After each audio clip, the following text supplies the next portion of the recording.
As iron sharpens iron, so one man sharpens another.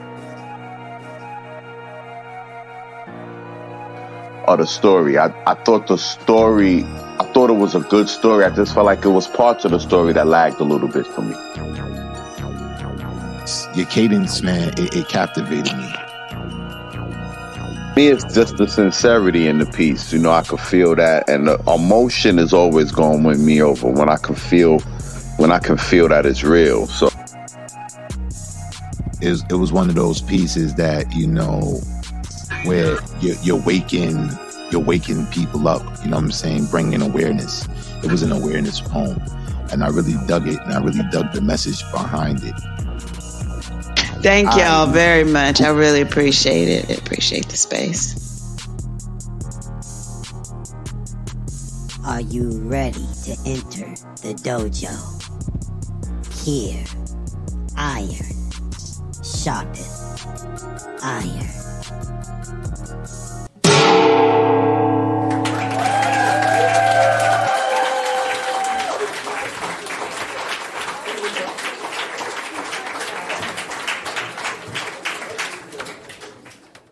Pen shakes to create, intimidates hate. They prorate great, grave mistake. Crown themselves, then appropriate titles to look down on rivals, savages ravaging pages and stages for glorification. But what have you really done, son? With that pen you click, even within your own click. Listen, we switching the transmission, pushing poetry to damn mission, trying to help mold whatever it is for the kids and the future to hold. If the mic is in eyesight, I might incite the crowd to write. In hindsight, it's no mic, just mic on the mic I grip tight. Open mic, that's coil, contact plate. Magnetic once I read it. Vibrations throughout the contact pen. If the venue putting out, I'm getting it in. Picture my poems, a tube of lube. Right now, you probably like, K. Why? Because I'm just fucking with you assholes. Pause it. Don't applause it. Everybody back in the closet so we can divide the top shelf from who needs to hang it up. Just jokes and riddles for shits and giggles. Can we be civil? What's irking me, hurting me, is poets can't even get along virtually. The latter's no matter, rather what they hereafter. When our words appear when we're in the hereafter, the paper I breathe through, the legacy I leave you when I leave you. Shall your memory die after the fall like leaves do? My attempt to help us master this, if only so our words live on after this. A poet void of love is hazardous, infectious. It will slowly, lowly affect us, infect us. We be poets. No one accepts us except us. We be the salt the earth provided. Our pens actually has God inside it. There'll be those who choose to oppose you. But foes are supposed to. Makes the right perfect when you birth it. The inspirational joy you deploy makes it worth it. May my grave say or simply display, this nigga here wrote his life away. They say pain ain't raw, but what they lying for? They try better me, give their enemies no energy. If I read it or said it, it's embedded in a memory. I uplift with the gift God provided me. Composition roll on the side of me. I never wanted to reveal the real of this side of me. I got Larry Davis spirit and Tupac inside of me. A poet with a thug's dichotomy. Plus I use pens to cause sodomy. Press to test anyone with the zest to body me. Poetry probably your hobby. Poetry I embody. Nothing but words on my body. No breaks. I'm that driven. Won't eat liver, crow, or white women. House of Pain's where I'm living. Lazarus in pain.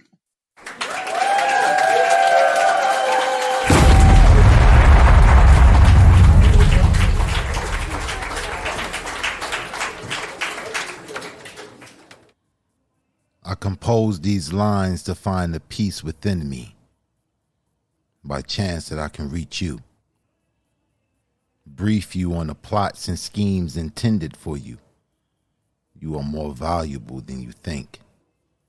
And to think that you are oblivious to this hints at the fact that we need help, assistance, to assist us out of the vanity room because, Queen, your blush is just right. And the highlights in your weave is tight, but what about your station of life? The plights of your enemy, are they in clear sight? Or do you even know who they are? And King, the chrome on the rims, they gleam. But what about your being? Fact being that you're deemed to be fiend out, broke down on the corner, locked down in the cell, or stretched out for the coroner. Our mothers has mourned enough. For our aspirations to touch plush cars and such, haven't they suffered enough? Raising us alone, making bread from stone. And our daddies were hardly home, so this prose is intended to strengthen those opposed most their lives. Spitting life with these lines, reminding us of a time when our minds were free. Longing for the time that our bodies could follow suit and coexist at the same time. That's the reasoning in my rhyme. And the reason why I'm a scribe, poet, artist. Say what you wish, but witness this before God, that these scars bear the marks of hard living. And this pen is intended to uplift my people still in it. And before I'm finished breathing air of the Most High, let me die completed, knowing that I defeated the evil of my own demons. But above that, just know that every drop of ink that stains these pages are adjacent to my heart. So when I tell you I love you, it's not superficial or conditional of what you can provide. It's because I love you. Besides, I'm a poet, and poets love hard.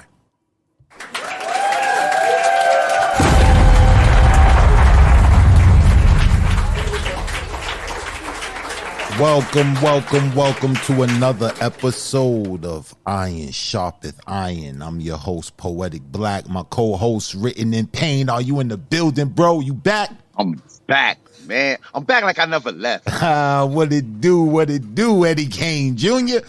What it do, bro? I heard last week you had somebody out here trying to riff like me. Yeah, brother Habib, the griot came through, man, and blessed us, man. Shout out to the grand griot, brother Habib, man. Brother, appreciate you for stepping in, bro, for real. Oh, man. Yo, bro, how was your week, man? Man, this week was crazy, man. Let me tell you something, man. This AI thing, it really got people up in arms, man. I saw Sam Jackson, the actor, he was on Twitter talking about AI going to start taking their jobs, man, because they posting clips. The AI is reenacting scenes from like popular movies, and like it looked like the same shit. Like they could make movies now with actors that never made movies together. They could put dead actors in movies. Like it's gonna really get crazy with that AI. So all week I've been seeing different things like that. They did a list of like the top 10 jobs AI is gonna take from humans in the next 5 years, like accounting and graphic design and all of this shit that humans do. AI is doing it in seconds. They had a human. They wanted a human to make a graphic design. They had the AI do it. The human took about 2 hours. The AI did it in like 10 seconds. Wow. Yeah, man. This AI thing is crazy. And they're starting to use it in a lot of the music, man. Because I seen something about them sampling like artists. I heard a rendition of Biggie and Pac, you know, what was it? Pac doing? They were doing a 50 Cent record. Yeah, they were doing Many Men. It was Biggie and Pac. Biggie and Pac were doing Many Men. And that joint was crazy. I was like, yo, it sounds just like them. And I was like, yo, man, this is crazy. It's getting spooky. And the big thing about that is they don't gotta pay no royalties because it's artificially, generated. So it's not like they're sampling from the artist. It's like it's all artificially generated, and it's crazy. AI is like it's shaking shit up.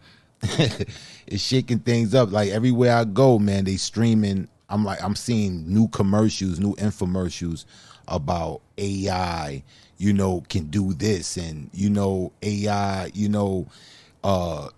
integrated within music, within poetry, within film, everything. Producing beats too. They got the rapper go to AI, like AI. You know what I'm saying? They spit the verse to the AI. Told the AI to make the beat in a minute. The AI had the whole shit produced. That's crazy, man.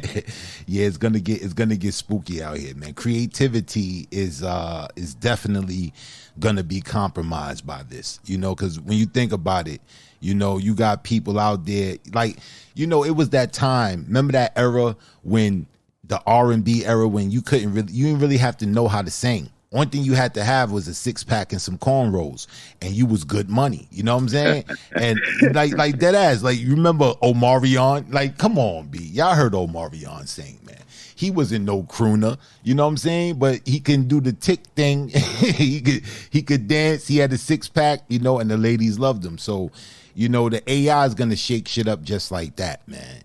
Where people that don't really have the talent or creativity can just rely on the AI and say, okay, make this for me. I think this would be something that we can merchandise and sell, or make this for me, AI, and the AI would just go ahead and do it. And it's going to stifle creativity and real artistry. What you think about it? Yeah, for sure. For sure. You already got people publishing books like that AI wrote. Oh, that's crazy. Like whole books. Like I seen this joint, like that chat GPG, whatever that joint is.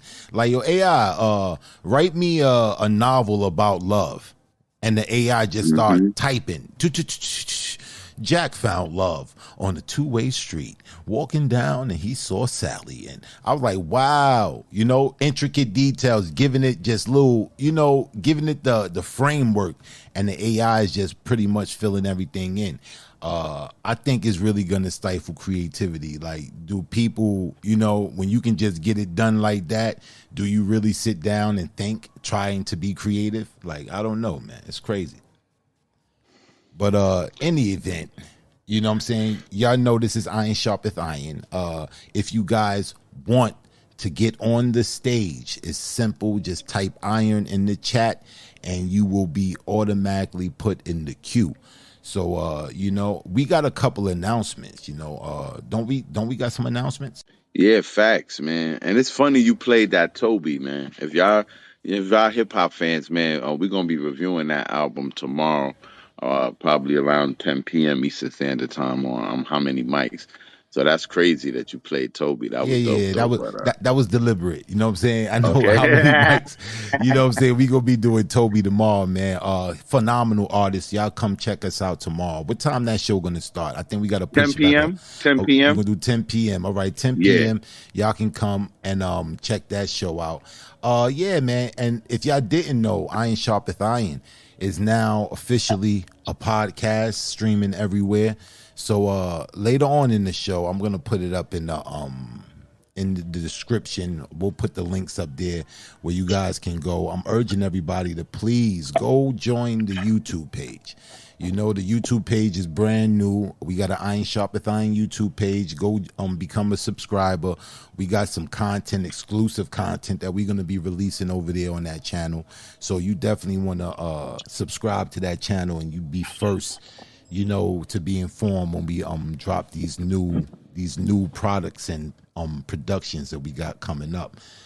So definitely, if you guys was here last week, we had a dope show. I titled the show The Nuance of Love, and I was talking to Payne to try to organize the episodes so they'll be easier to locate. So what we're gonna do going forward, I thought about this last week, but what we're gonna do going forward, the poem that inspires us the most, the title of the poem that inspires us the most for the evening, after we go back, do our editing and things of that nature, we're going to decide and we'll name the show the title from that poem. you know.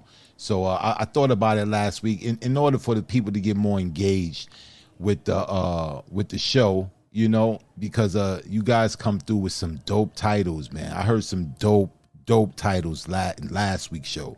If you missed last week's show, definitely go check that out.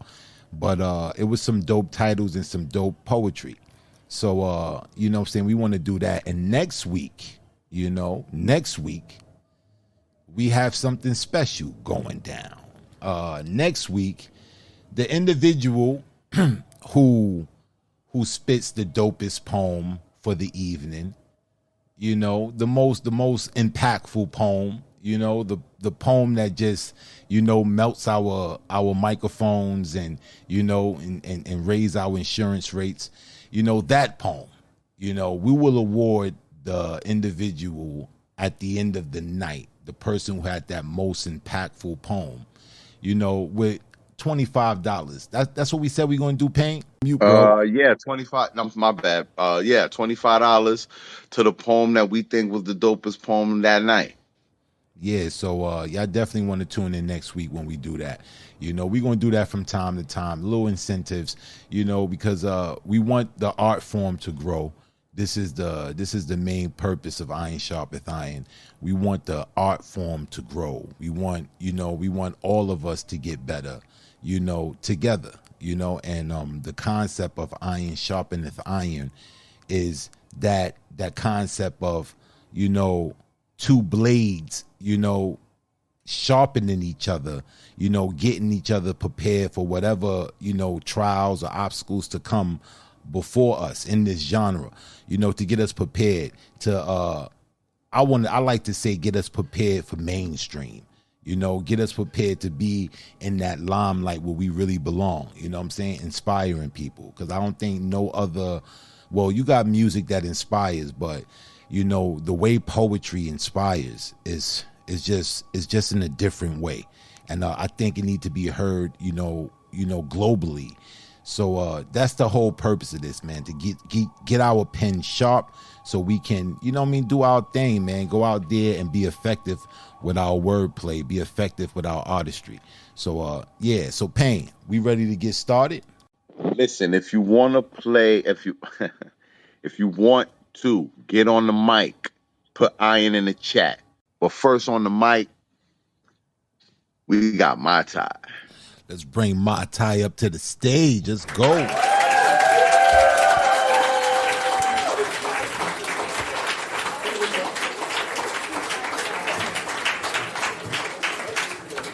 Hey, Queen, how you doing? I'm good. Peace and blessings. Peace, Queen. Peace. What's good with you tonight? What we got? I'm good. I'm about to clock into work soon, but I do have it's kind of fresh ink. It's my newest piece I wrote like sometime last week. I titled it Self-Serve. You said suffer? Self-serve. Oh, self-served. All right. I'm loving the title. Let's go. The stage is yours. And you can't pour from an empty cup. Again, you cannot pour from an empty cup.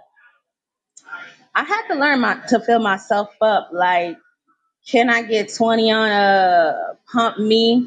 I can't run fast if my gas tank is empty. And I can't keep pouring into those who pour into me so hesitantly, like, bartender, come on now, pour me up another me. Give me a shot of water so I can grow. So get the picture. Insert my other roll of film. I can't be a light if my light is dim.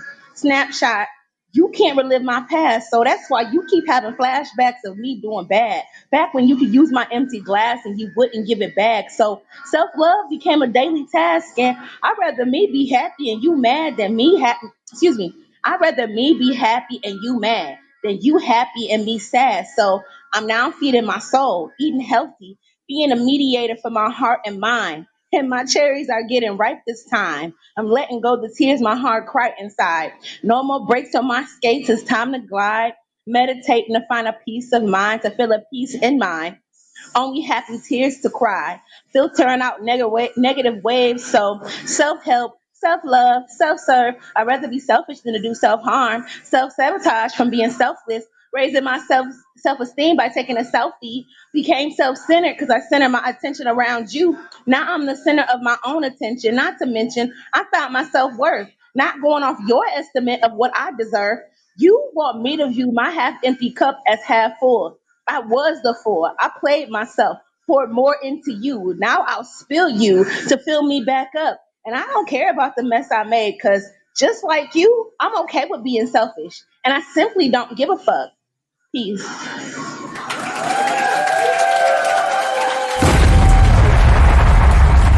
I hear that. I hear that. All right, let's get into this piece right here. Self-serve. Off rip, I'm loving the sentiment.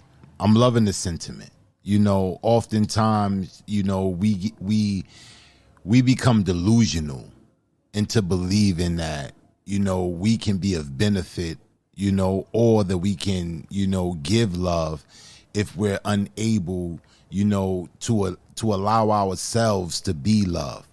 You know, self-love is definitely something that's very important. It's very important.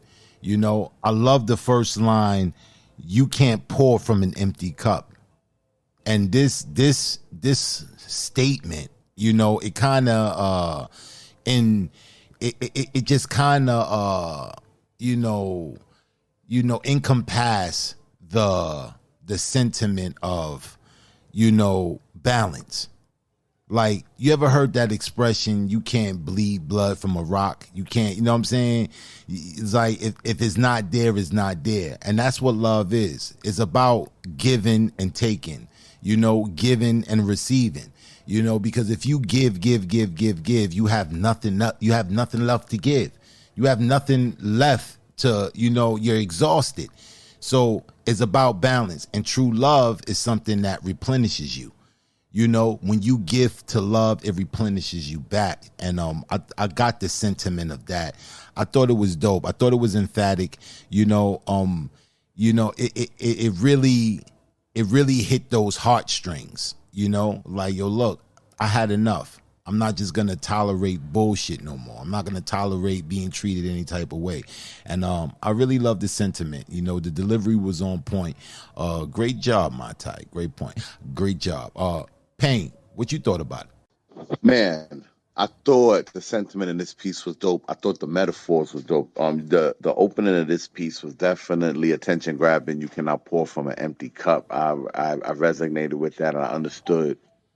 That opening line made me interested in where you was going with this piece. I know you said it was a new piece, so I'm excited for you when you really get a grasp of this piece and really master how you want to deliver it and everything. But I thought it was a well written piece, and I really loved that whole metaphor you did with the filling up or at the gas pump, like everything about it. It was not with the sentiment of the piece being what it was also an entertaining listen. So, like I said, I'm just looking forward to you really getting a grasp of the piece, because I know you said it was a new piece, but I appreciate you sharing it with us, Mata. Definitely. Thank you, and I appreciate the space. I really do. Most definite, Queen. Most definite. All right, we setting it off nice, man. We setting it off, talking about that self-love, man. All right, Payne. Who we got next on the mic? Cold-blooded.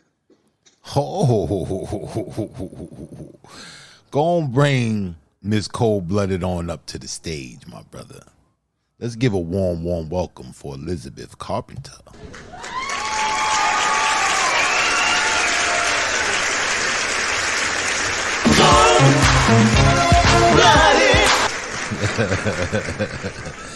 What's going on, Lizzie? Hey. Hey. Hey. Are you guys ready for some cold-blooded tomorrow? I'm just saying. Yeah, man. You know what I'm saying? Hold on. Cold-blooded is coming for the Toby episode? This is going to be interesting. Yo. Wow, okay. Yo, make sure y'all you're gonna be surprised. No, you're gonna be surprised, I promise. But like, there's a few that I was probably some cold-blooded. I want to see where this go tomorrow, because this is an interesting album. This is going to be a very interesting album. And I want to hear Cold Blooded. I want to hear her ratings of this album. This is going to be epic tomorrow. Y'all tune in tomorrow at 10 That's crazy. p.m. We talk about how many mics China Blue just stepped in the building. Oh, that's crazy. I guess that's the ghost. Like, you know what I'm saying? How many mics? And the bat signal went out. Well, you had to have here. the whole team here. It's like the whole crew is here, right? That's crazy. All right, Lizzie. You know what I'm saying? This is iron sharpeth iron. You know what I'm saying? We don't get into all that tomorrow. Facts. We getting into all that This is tomorrow. iron sharpens iron. Facts. Don't get it twisted. All right. Don't get it twisted. What you got? What you got today for the people? All right. I have a piece called Truth Through Patience. Truth Through Patience. Wow, I love this title. Truth Through Patience. Mike is yours. Last night I had a dream. A vision seeped in regret and yearning, and I was ensnared, encapsulated in a glass prison. In my own isolation, a sentient sculpture of sorrow, screaming silent pleas to a world, and he was my son. Walked past my glass cage each day. His love was an absent present, a phantom caress on a ghost glass shell. Our hearts sang a song of conversation to a refrain of unspoken words. Well, I guess it would be nice if I could touch your body. I know not everybody's got a body like you. And his love is like the dewy morning sun soaked through the translucent barrier. But each night when darkness fell, my cage became my fortress. I was trapped in this crystal illusion of freedom in a glass box he could never breach. One day, on a delusional, misguided tide of emotions, I struck my delusions on him, and I told him his love was impure and that he was merely using me in a web of lies, the twisted chaos of my own misconception. I hurled at him, and in that instant, I saw his heart fracture, a mirror image of my glass confinement. His absence hung in the air like a spectator, an echo of my own silence. My sun no longer rose, his path no longer crossed. In my glass sanctuary, in desperation, I wept tears, etching love letters onto the glass, begging for forgiveness, echoing empty apologies in my transparent prison. But I need some time off from that emotion. Time to pick my heart up off the floor. Oh, that love's come down without devotion. Well, I need someone to hold me while I wait for something more. Yeah, I gotta have faith. And time stretched into a chasm, and the glass walls felt colder. Until one day, he came back, a missing piece returning to a fractured puzzle. His gaze locked onto mine in a silent bridge across the abyss of our separation. In that moment, I felt the cracks reverberate, the glass shattering, my prison dissolving, and the shards of my confinement rain down like crystalline confetti. The invisible walls that held us apart, now nothing more than shimmering memories. Our hearts, once separated by glass and lies, were finally free to collide, and his arms were my new sanctuary. And in them, I found my absolution and release. Now we hold each other, but not in a glass box, but in the vast of expanse of forgiveness. We found each other in the ruins of my shattered prison. In the warmth of this embrace, I realized the power of truth. That love is not a glass cage, but an open field where hearts run free and forgiveness can bloom. Oh, I gotta have faith. I gotta have faith, the faith, the faith, faith. I gotta have faith.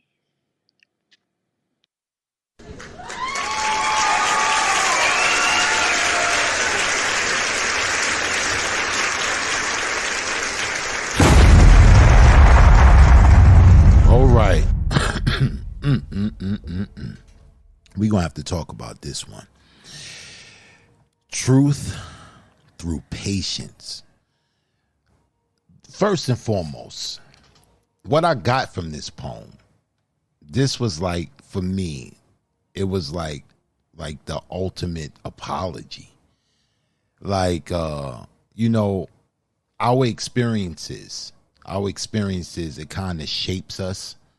It kind of, define who we are and how we react to certain situations, and when you're hurt from time to time and you endure different hurt from different people, you develop this wall around you.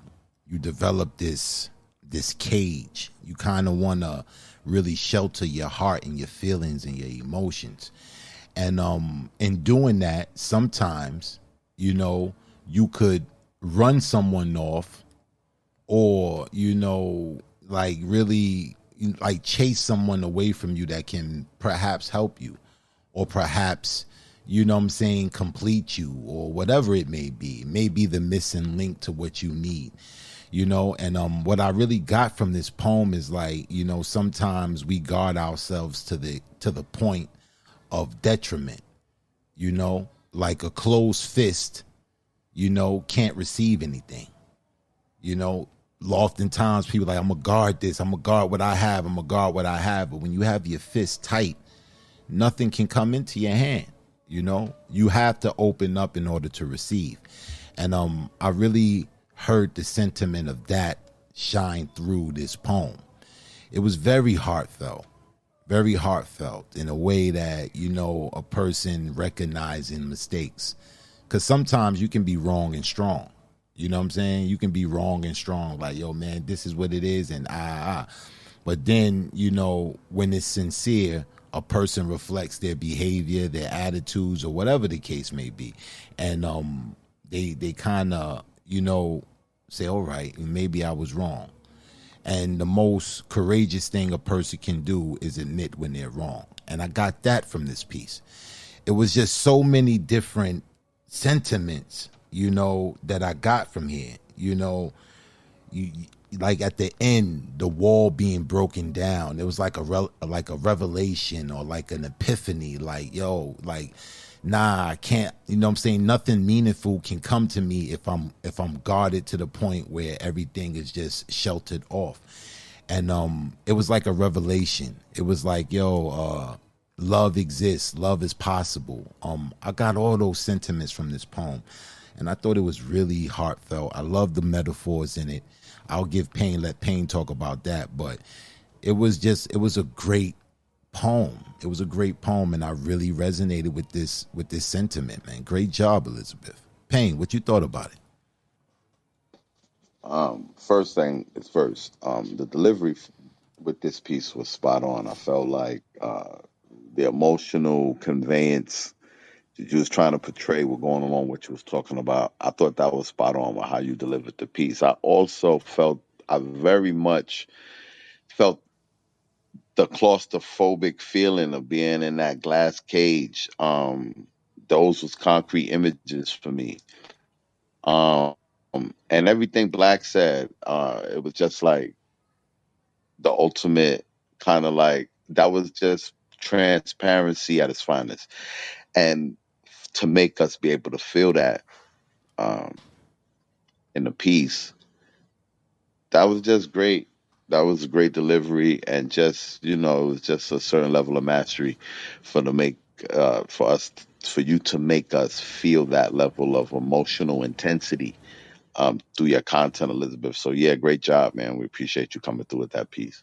Yeah, great job, man. And the title of that is Oh, Truth. whoa, hold on. I need to not overlook something. Yeah. First of all, you can never go wrong using George Michael in your poem. Let me just get to that. I was trying to Let me. say, I was trying to say, Yeah, I was no, cause wondering if this brother right here was gonna make me, because y'all don't know this dude like I know this dude. Payne got a white side to him, man. You know what I'm saying? He got a wow, here white we. side, and he liked those white poppy songs, man. Like if you never heard Payne sing that song, he be saying he sound just like George Michael. Go ahead, give us a little taste of it, Payne. Yeah, Go give ahead. us a little Give a thing. I little will taste. not. I will not. That will not be happening.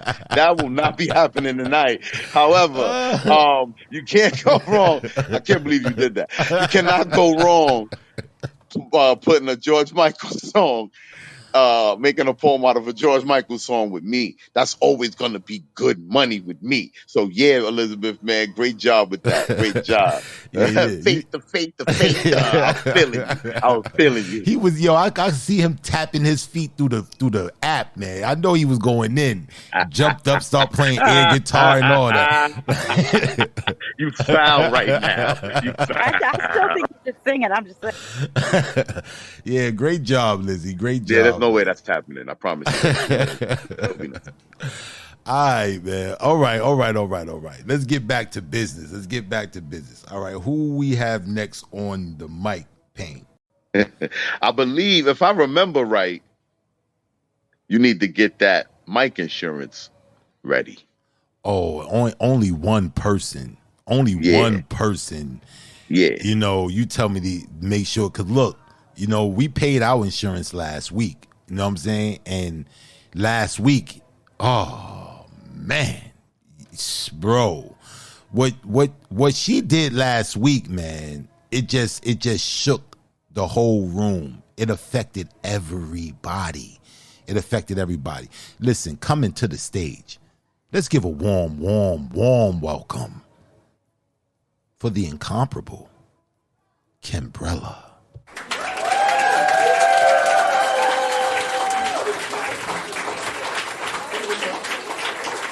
What it do, sis? Peace, my brother. How you doing? I'm good. I am good. Last week you shut it down, man, with that ode to Sister Taraji. I'm beautiful, absolutely beautiful. Shut it down. What you got for us this week? Before you start, Kimbrella, I just want to say I wrote July 21st everywhere on my calendar, on my face, my medicine cabinet. I wrote it everywhere. I'm just saying, because I could pull up on that page and shoot the block up now. Don't let Now me we down. good. I got it. July 21st. I'm not gonna forget. I got it. All right, y'all. This is a piece I haven't shared in a while, so it's called "How Do We Explain?" Mm. All right. How do we explain? I can barely maintain my composure, but we owe her, and she needs closure. And I'm trying to muster up the right words, minus the cover up as I hold her.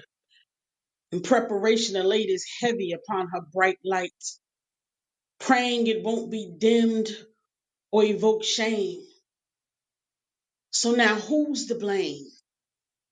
Because soon things just won't be the same as she currently sees. And we never wanted this to be.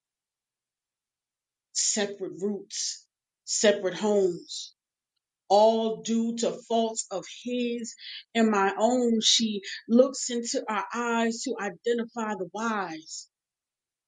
And we try to sketch the best picture without drawing the bitterness of adult disappointment or rebuttals into her frame. But the truth has no remorse for her innocence, as this roof will no longer house the future we prayed for from the very beginning. So how do we explain that our happiness and sanity will seem to temporarily remove hers? My emotions opened the door for pain to explore my face. The words felt so stuck together that I was overwhelmed with stutter sessions because I knew she would feel like she had to choose. And a child should never be taxed on paying adult dues. But how do we explain? How do we explain that we're not trying to hurt her, yet show us something better than forcing what was already expired? How do we explain that our together was only in the cards to get her? And although sometimes adults say forever prematurely, without the maturing, they'll begin to view and treat each other poorly. Her little eyes begin mourning, like we had stolen her morning sun. I felt her weight on my shoulders and I turned to him asking, what have we done? See, to some, this may seem like a common thing because we're not the first nor the last to walk this path, but when you're giving everything that you have to hold it together, what has been falling apart for years. It is time that your mind, your heart, and spirit hear the truth on how their little eyes are watching, and it's no longer just about the two of you. It's time to stop explaining and start displaying because there's way too many hurt people that hurt people, too many broken homes, too many damaged families, or parents doing it all alone. And we owe it to these children who never asked for this wrath to get everything that we have, even when we feel completely tapped out. We got to think before we act out. In love and lust, we lied, and when conditions no longer applied, we backed out, leaving a generation behind to take notes and store scenes that replay more of what we do than what we say. So the words should be hard to find when your actions don't match them. And with every day passing, she'll be asking questions, trying to add, subtract, multiply, or divide the reasons why. If she was born out of love, when did it change? How does this love suddenly transfer into pain? And we don't ever want her to blame herself. So how do we explain this adjustment to the same people in different spaces? How do we explain that in time, different faces may become part of this equation? And I'm thinking we've both already said way too much with contradiction running amok. And the best way to rebuild her trust is to just show her. Show her how our love with her, for her will mold her with keener eyes, a wiser mind, and a light that shines brighter than any blame we could ever place. Because although we overstayed our lease in love space, she must know that she was never a mistake. In peace.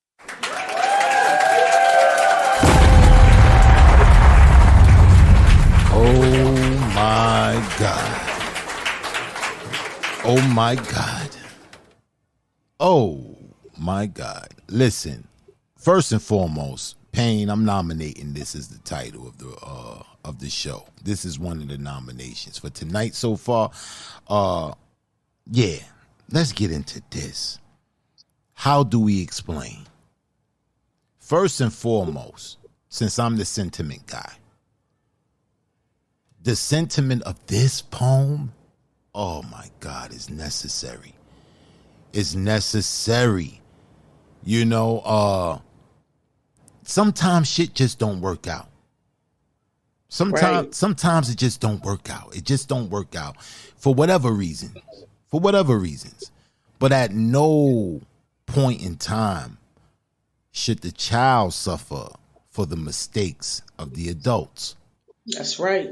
And this poem, man, you said some shit. The "our together" line, you know what I'm talking about. Yeah. The our together was only to get her. Like, go back with that line real quick. That one line. That shit was just crazy. Okay, I said, let me find that. Hold me see. Yeah, because that's something that I think if we start getting a better understanding in that, maybe we won't be so bitter when things separate. But I said, how do we explain that we're not trying to hurt her, yet show her something better than forcing what was already expired? How do we explain that our together was only in the cards to get her? And although sometimes adults say forever prematurely, without the maturing, they begin to view and treat each other poorly. The way you deconstructed that together to get her was epic. The sentiment behind, you said she was made in love. So why should that change? Right. The question, this whole poem was just asking questions. But to ponder about the answers is like, whoa. Like I literally right now, Kimbrella, I'm not lying. I got goosebumps all up my arm because this is a sentiment that really needs it. A child needs to be balanced, and Yes. and, and shit. If shit don't work out, it shouldn't inhibit you from giving that child a fighting chance. That's The right. mom and dad should be there, and the way you spoke about it and the way you brought it out, it wasn't in a foul way. It wasn't. It was done in a way that was actually like you can really digest this. It wasn't. I ain't coming at you as an angry black woman. I'm not coming at you Exactly. as I'm erratic and emotional. I'm coming at you with reason. I'm coming at you with reason. And any person that can hear these words, it's going to soften their hearts.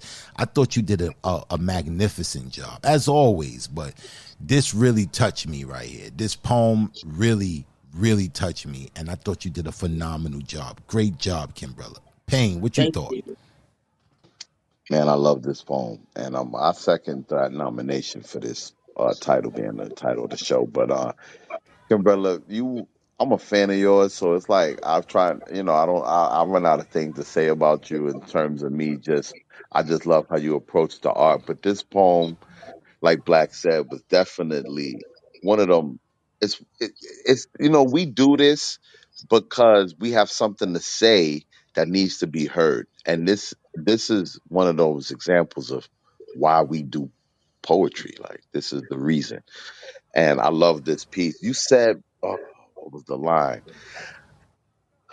You said something like words stick together. That's why I stutter, or words felt stuck together. Do you remember that? Can you Oh, go back to that? yeah, yeah. What I'm gonna go back to. I know what you're talking about. Oh, I said, how do we explain that our happiness and sanity will seem to temporarily remove hers? My emotions opened the door for pain to explore my face. The Yes. words felt so stuck together that I was overwhelmed with stutter sessions because I Wow. knew she would feel like she had to choose. And a Yes. child should never be taxed on paying adult dues. That was all that. You know, um, I'm one of those kids where, like, my parents got divorced when I was real young, and Hmm. you know, you deal with certain things. You deal with things, especially me. Ending up living with my mother for a time. Her pain was mine when it came to whatever was going on with her and my pops. And me and my pops was good. It wasn't like he vanished or nothing. Me and him was good, but her it was like she wanted me to inherit whatever beef she had with him. You know what I'm saying? So Right. Right. this piece resonated with me, man, and I really appreciate you for sharing it, Kimberly. Thank you so much. I just want to say I really appreciate, first and foremost, Black, the fact that you caught it was coming from a positive note, not being angry and bitter, because we have way too much of that going on, these Indeed. gender wars where it seems like our men hate women and our women hate men, and we don't understand that things don't work out. Listen, things cannot work out, and you can still co-parent and be, raise a productive child together. It doesn't have, you don't have to spin the narrative of being each other's enemy. How do you lay down with somebody, create life, and then go out in the world and talk about each other like y'all are enemies, like y'all hate each other? How do you do the most important thing in life, which is create life, and then hate each other? Like, what's really good with that? I never understood that. And then pain, I understand where you're coming from because that's part of the reason why I wrote it. I wrote this to heal me because I come from that angry energy between the mother and father when things go left. And I did not want to see that story play out again. And I had to face that when my daughter was 7 years old. Me and her father had to sit her down and tell her exactly what I'm telling y'all in this poem. And we decided like, yo, we gonna change this narrative. We're not doing this because he went through that with his first daughter. And he was like, I don't want to go through that again. I'm like, me neither. So why do we have to? That's and that's just absolutely beautiful. It's just evidence and a testament that it can happen, you know. And to pose that question, you said, you know, how can we lay down, make love to create life, and then we go about our ways reviling each other, you know. And it's just, this poem needs to be, if I had the ability to play this poem for the world, I would. Absolutely, man. Phenomenal. You said stop explaining and start displaying. I lost That it. part. I lost it with that. I was like, oh man. That's That part. that's the sentiment that's going to correct us. That's going to heal what we got going on in our community. It will heal it if we can adopt that principle. You know, stop Yeah. explaining, and start And displaying. just word. Because the child Word. is looking. They're looking. Yes, and they're gonna act out everything they see. Not what you told them, Mm-hmm. but what they see. And I just want to say one last thing, and I'll let you know because I know you got a lot of people that want to come up. For people who think that, okay, let me stay together for the child, I feel like a failure because this didn't work. Let me stay together for the child. Listen, it is so unhealthy to do that, especially if you're not getting along, you're arguing constantly. Like my child went through a little bit of anxiety because of all the arguing me and her father did before we decided to just be adults and say, you know what, enough. Because we started to see our arguing and how tense she was and how it started to play out in her in real life. So listen, it's not that you fail. We all are going to come across each other for one reason or another, and it's okay to say, okay, you know what, this didn't work. It's actually healthier to say this didn't work and we were better at something else, but not in this space. Profound. Profound. And yeah, this was it, Kimberly. Thank you so much for coming and sharing this piece. This just woke me up. Like all the poetic juices is flowing through my veins right now. And let's get it, man. Oh man, that was just Let's get it. phenomenal. That was Much phenomenal. love, y'all. I appreciate y'all. Definitely, Queen. Definitely. Oh man, Pain. Should we go to the intermission after that, or you know what I'm saying? Can we do somebody? Would it be fair to even bring somebody? I mean, we got time for one more. We got time for one more. All right, let's go. Let's Yeah. do it, All man. right. Listen, Alvarez. We don't. If you wanna get on stage to speak, I hope I'm saying your name right. But if you want to go on stage to speak, you have to type iron in the chat, and that puts you in queue. And Laquita, I see you down there, man. I hope you type iron in the chat. I'll let her hear something from you. But next on the mic, Black, is Saint Nehemiah. Oh, you might be hearing Laquita more sooner than you thought. Let's bring Saint on up to the stage, man. Let's bring Saint on up.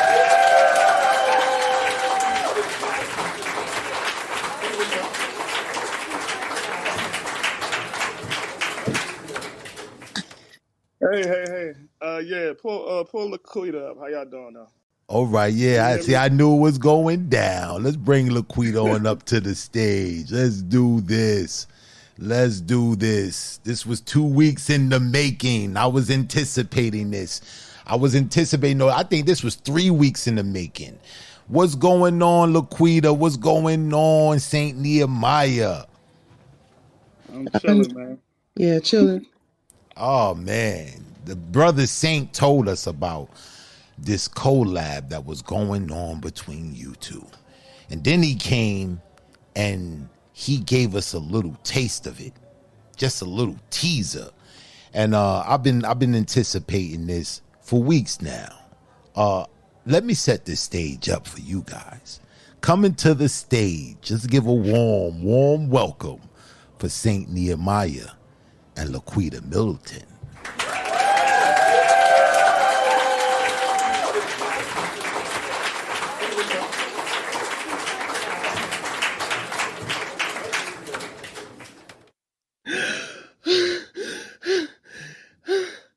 Run, nigga, run. Don't you know these crackers want to kill you, nigga? Listen, we catch one of them nigga boys around here this weekend, we gonna have ourselves a picnic. Sounds good to me, Pa. Pick, Nick, I will not be the Nick they pick, whose neck they slit, whose wrist they bind, while my neck adorns a hangman's noose. Body juices extricating, body defecating as the saws rev up, amputating limb after limb, member after member. Because I remember high noons from January to December, postcards depicting members for the highest bidder. Run, nigga, run. Jesus, God, help me.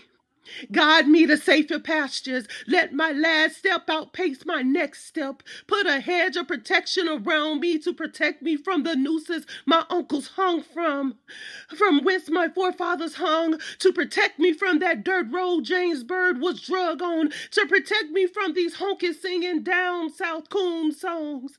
Run, nigga, run. Don't you know them drug dealing rap niggas want to kill you, nigga? Listen, what's that you claim, blood? You wearing the wrong colors today, blood, but them sneakers, yeah, them sneakers is real nice, and they look like they my size. I'm running for my life. Black on black crime is applied to the enemy, sticking his venom into the necks of my people. Our people steal his winning, kill his sinning, walk highly in your kingdoms. Ubuntu! Be better than what we're used to. Don't bring truth to the lynch letter, because the only way we get better is to go together. What set you claim, blood? We initiated this life game, cuz, and that's on GD. They out here sicking with penis envy. The black phallus instills in them malice, and they're mad. No, they're big mad. So they pit us as adversaries so we can fill our own cemeteries. Dig, you dig? Run, nigga, run. Don't you know the police want to kill you, nigga? Shh. Listen, I don't care what's in his hand. It could be a toothbrush, a brush, a cell phone, or some soda pop. It's all the same to me, which is, say it with me, gun. Run, nigga, run. I refuse to accept excuses for brutal treatment from an entity created to prevent my freedom. My emancipation is my liberation. I said my emancipation is my liberation. Run, nigga, run. Running exudes fear and precludes freedom, and I will stand here with my toes 10 toes down, planted like the Pinus longeva, and wish a motherfucker would move me. Now you move, bitch, move. A taste of your own medicine is the perfect recipe for your own disaster, and I would rather dangle your life in the balance, strangle you with valiance, than to fathom my existence entangled, mangled, wrapped up, wrangled with your bullets in my back. My blood course in the streets, meat in my maker, because a white vigilante was vigilant in his vigilantism. Run, nigga, run. Don't you know they trying to kill you, nigga? Say la.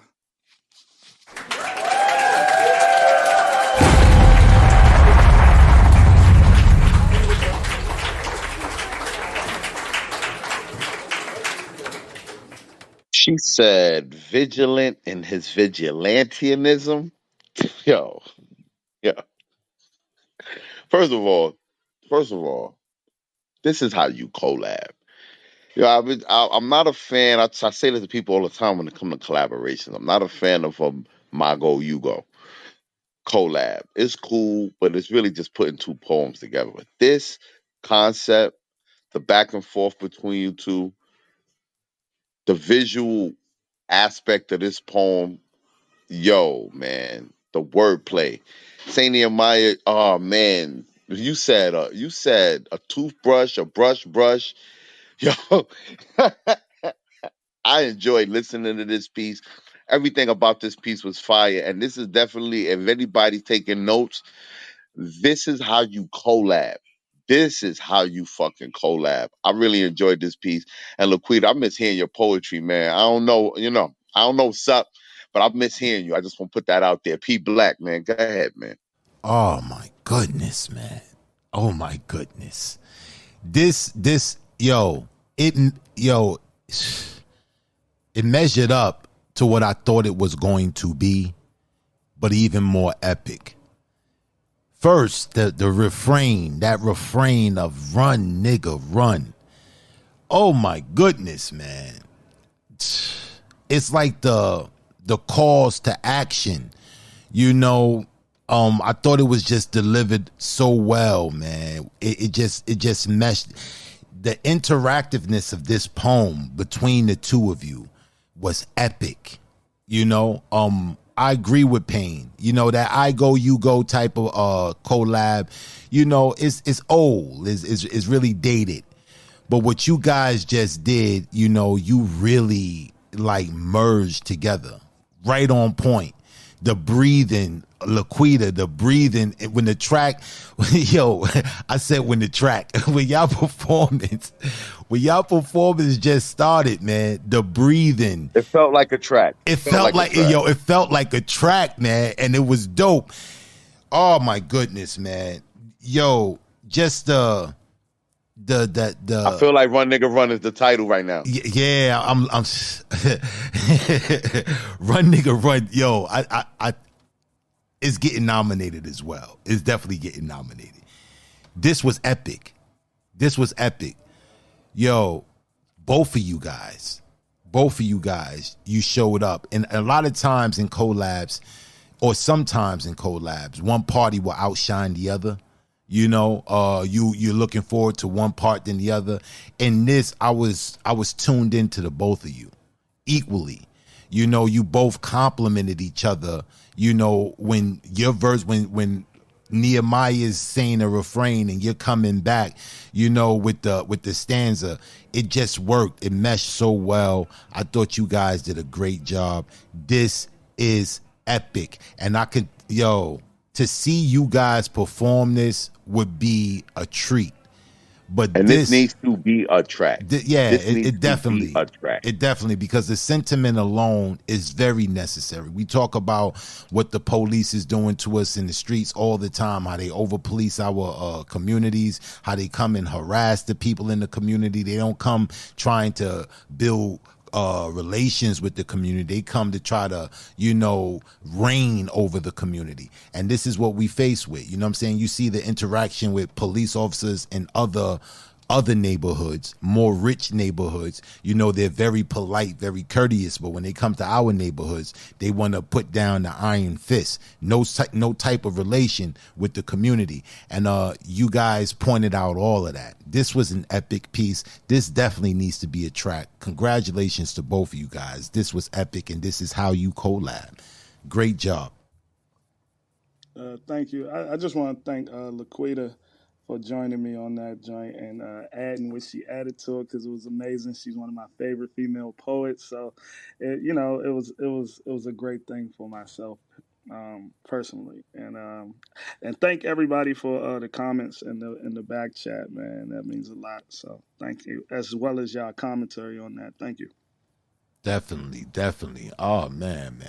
Oh, that was perfect to go into the intermission. That was very perfect to go into the intermission. Okay, we about to take an intermission. If you need to, go get some things and, get a snack, I don't know, go get a drink or whatever. We'll be right back after these messages. Listen, when we come back from this intermission, it's Geronimo Tat on that mic. Oh, we gonna set it off like that right after the intermission. Let's get it, man. Can we make this go viral? You've heard of Siri. You've heard of Alexa. You've heard Hey Google. But now, brought to you by the Composition Electronics. Yo, Jamal, this new innovative technology allows you to ask Jamal just about anything. Yeah, I'm driving right now. Yo, is it raining out here? Yeah, come on. You send me the address. Yeah, that's what I'm talking about. Yeah, I'll be on my way. Yeah. Hey, yo, Jamal. Yo, navigate me to 1235 Bushwick Ave. Does your wife know you're going to this location, my nigga? Yo, I didn't ask you all of that. Oh, you're trying to get navigated to some buns.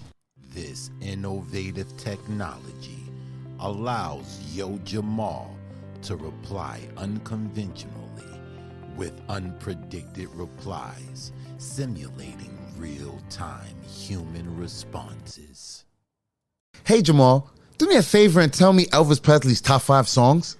What kind of bullshit, what kind of Negro, what type of Wayne Brady nigga question you asking me, man? I don't know about no Elvis.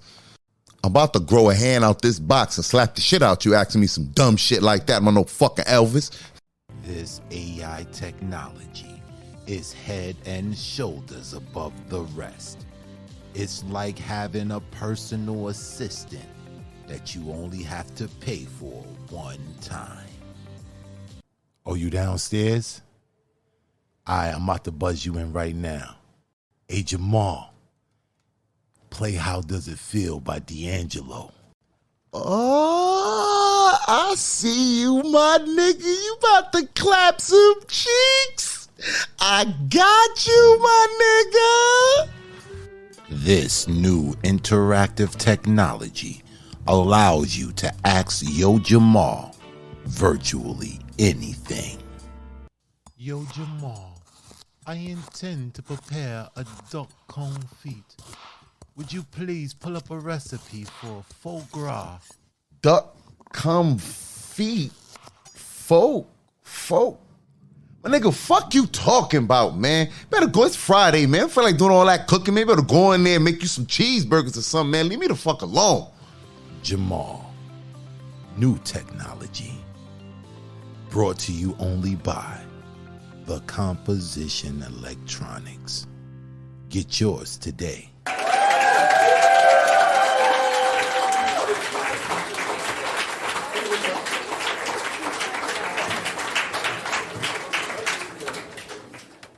Try to understand how I feel.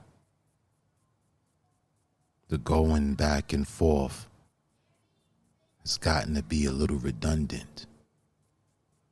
We both say we love each other, but underlying remnants of our past affects our now, and how can we erase our past? When constant reminders of our mishaps won't allow the remainder parts of our hearts to heal, perhaps we're in too deep. And keeping it real hurts more than the truth, so we lie to each other to cope with the obvious that we act so oblivious to. And our acting has become more and more less believable. As we become more like strangers, the danger of a love lost is imminent.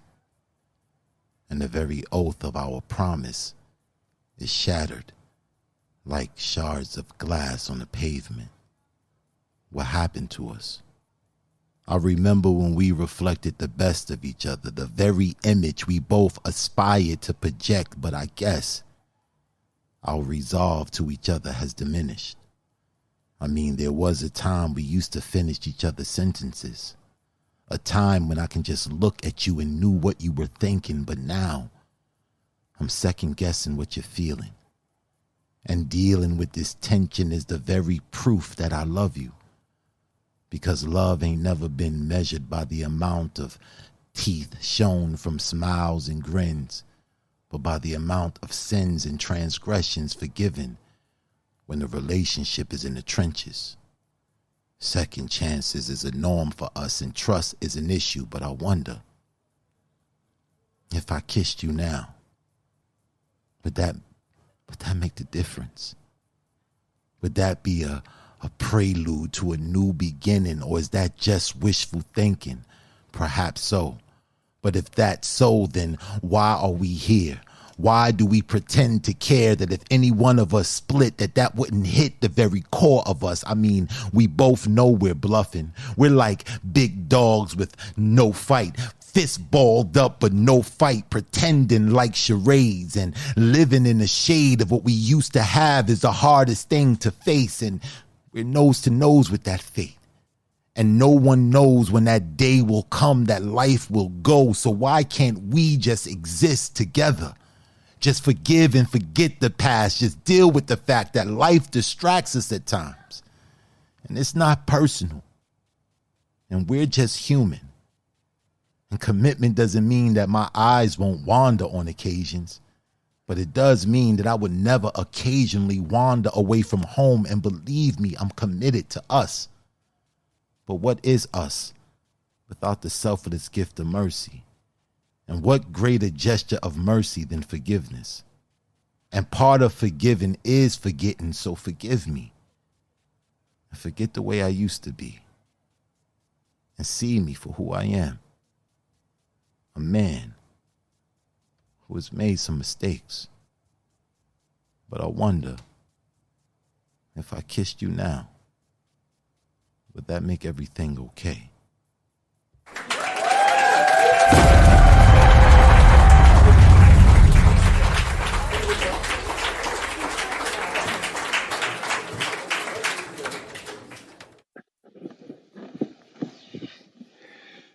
I can't sleep at night. I toss and I turn, steady listening for the telephone. Then when I get your call, I'm all choked up because I can't believe you called my home. You know, as a matter of fact, what blows my mind is that you would even talk to me. I guess a girl like you, it's a dream come true. Real life fantasy. And I dreamt you. Before I noticed your measure, hoping we as two was equal to forever. Not a chance to dance with circumstances, glances, advances, chances. I've never witnessed anything so surreal. The appeal is unreal, feeling myself heal. 'Cause being a being in pain makes it hard to feel. They say love is a verb, but who really clings to words? Fidgeting with words is absurd. Word. No time, no space, just a pen, sketch pad trying to draw you closer to me. Can I really have your love tonight?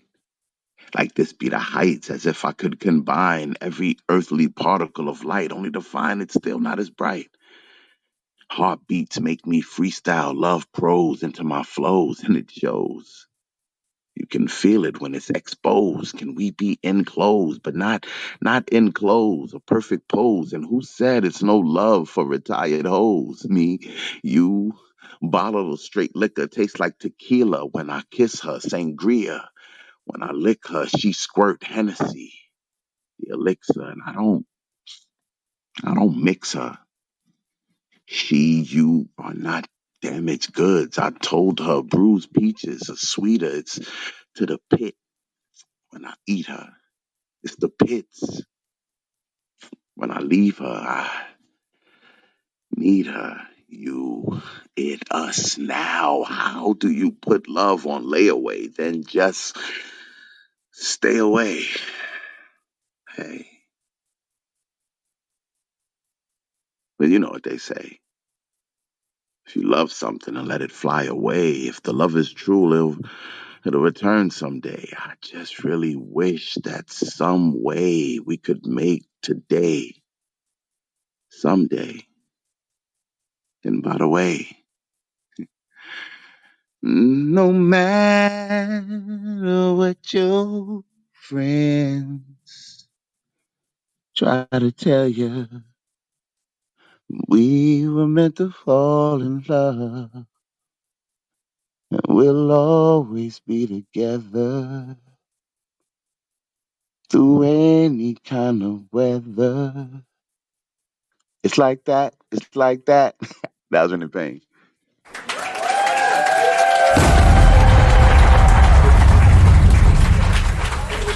Sha-da-da-doo.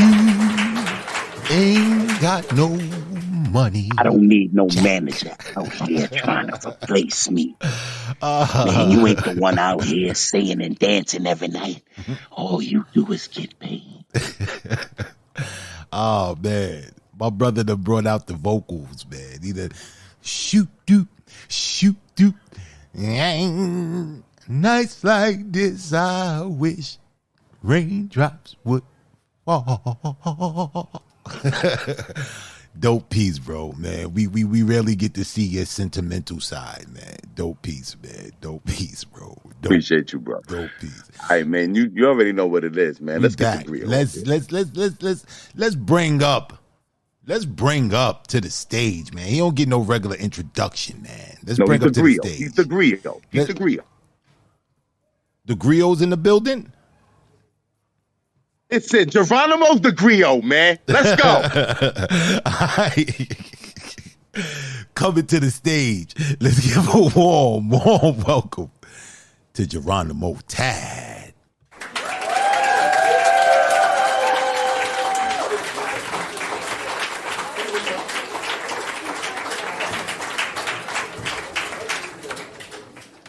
Geronimo, what it do, bro? What it do, man?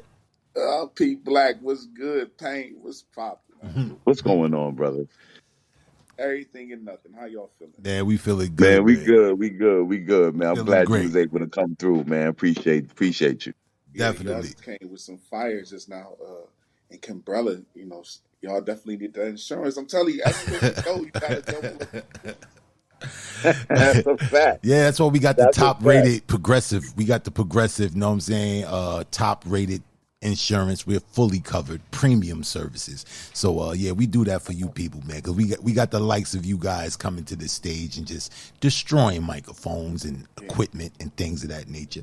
What you got for the people There's some today? heavy hitters in the second half of this show, man. Geronimo, you setting it off, man. There's some heavy hitters in the second half of this show. I'm hyped, man. So let's get it. Let's get it.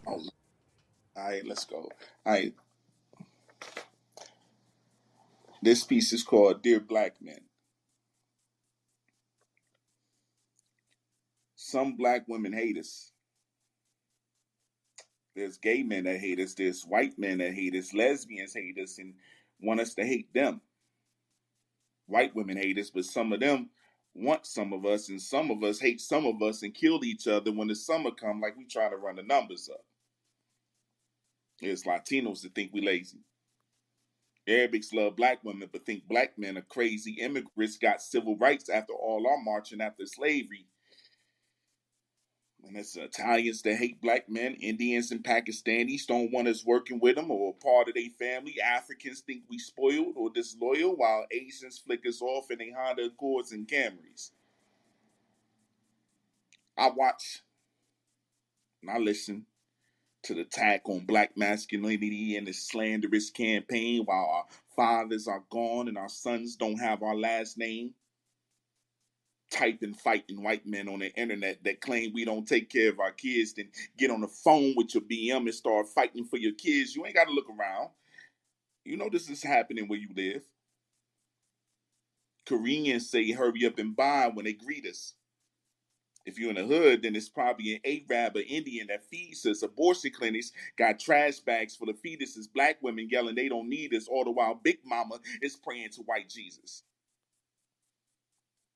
Black man, you treat her as your equal, then you're not a leader. Go figure. Ask her to show you how to love her, and she says she's not your teacher. If you have boundaries and you're insecure or abusive, ask her where she's going, then you controlling and intrusive. Question. How do we protect someone that doesn't respect our protection when it serves a purpose? Because even the president that runs this country still has to listen to the Secret Service. But dear straight black men, if you cry, you gay. Hang out with your bros, you gay. If you dance, you gay. Fold your legs, arms, and hands, you gay. Sleep with a bunch of women, you gay. Don't sleep with women, you gay. Watch anime, gay. Play a game, gay. Have something to say, gay. If you have ideas that don't go a woman's way, gay. But if you dress like a woman and not a man, you slay. If you're not actually gay, if you're actually gay, then you're okay. Because it seems like the only way black women respects a black man is if he's trying to take her place. For some strange reason, the dykes think black men want to beat them, but they dress and act and talk like the worst of us, but we forget they even exist until we see them. Black women want us to want them, but not be horny to them. To her, if you're not gun-toting in the streets, then you boring, and if you're interested in arts and sciences, then you corny. We get gunned down when we come to her aid because she didn't control her mouth and hands. If these the women we supposed to build a future with, then God damn it, we don't stand a chance. But all this does is further prove how much God is in us. They rebel against us. If we speak on it, then we call it chauvinistic, homophobic, transphobic, whatever you call it. You make sure that you lose focus on the point that this illogical pandemic is worse than COVID. Just me saying this is making black men nervous. Like a whore at Sunday service, worried I'm going to get canceled. How can I worried about being canceled when police are killing us unarmed, hoping my children can go to school unharmed? We eat every day, but don't know anyone that owns a black farm. They throw us in prison and forget about us. So the black woman in college and she thinks she can get rich without us and live without us, and that hurts. But what's worse is our children will face the same curse. So I just wanted to say, dear black men, you are the most hated species on this entire earth.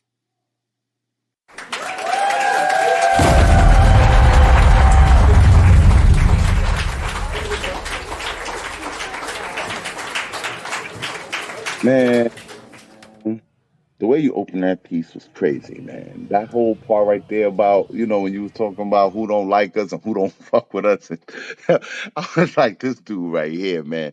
Listen, it's like I said earlier to Kimbrella, man, this is the reason why we write poetry. It's pieces like these why poetry is necessary, and it's why we do what we do, man. I was back in fan mode just now listening to this piece. I really felt like I was in an open mic spot. Geronimo, man, this is one of them pieces. This is a slam piece. Like, you'll win some trophies. You'll win some bread with this piece, man. I'm gonna let Black get into the sentiment of it and all that. But your delivery of the piece was fire, man. The wordplay in the piece and the way you open the piece up is what really drugged me into this piece, because everything you were saying was facts about how, who like our women but don't fuck with us, and like that whole opening part had me, man. Geronimo, man, I appreciate you, man. I really, really dug that piece, man. Make sure you take that shit to the stage and kill, man. That piece is ready for the stage. Black, go ahead, man. All right, man. I had to contain myself, man, because I wanted to come off mic, man. We got to talk about this. Third nomination for the night. I want to say that. Third nomination for the night, man. Y'all definitely get in that chat and tell us which titles you like. We got Run Nigga Run. We got Kimbrella's piece, How Do We Explain? And now I'm officially nominating Dear Black Men. Geronimo. In the beginning of this poem, this was stages. You took us through stages. You just didn't go or harp on one particular point. You took us through example after example after example of all of the hostility, the unappreciation of the black man. You talked about the Arabs, how they view us. What you were saying is fact. I live in New York City. There's an Arab store on pretty much every corner of every Brooklyn block. Chopped cheese everywhere. And and I see the way they talk to our sisters. I see the way they holler at our sisters, the way they treat the sisters that come in the stores and things of that nature, and I know how they view the men. So this was facts. Facts. You know, from wherever direction you turn, you know what I'm saying, you're getting this hostility. And to come from the queens, the sisters, I thought that was when the ball dropped. You know, a lot of times, this is not all the women, but we're definitely in the time in this day and time where social media is the number one driving force of the opinions we formulate. And you know, the image of our women today is like, oh, these women are just money hungry. You can't do nothing for them but, you know, pay their bills and protect them and things of that nature. And men are tired, man. Black men are tired. You know, you hit on a few points throughout history of, you know, how the tides change.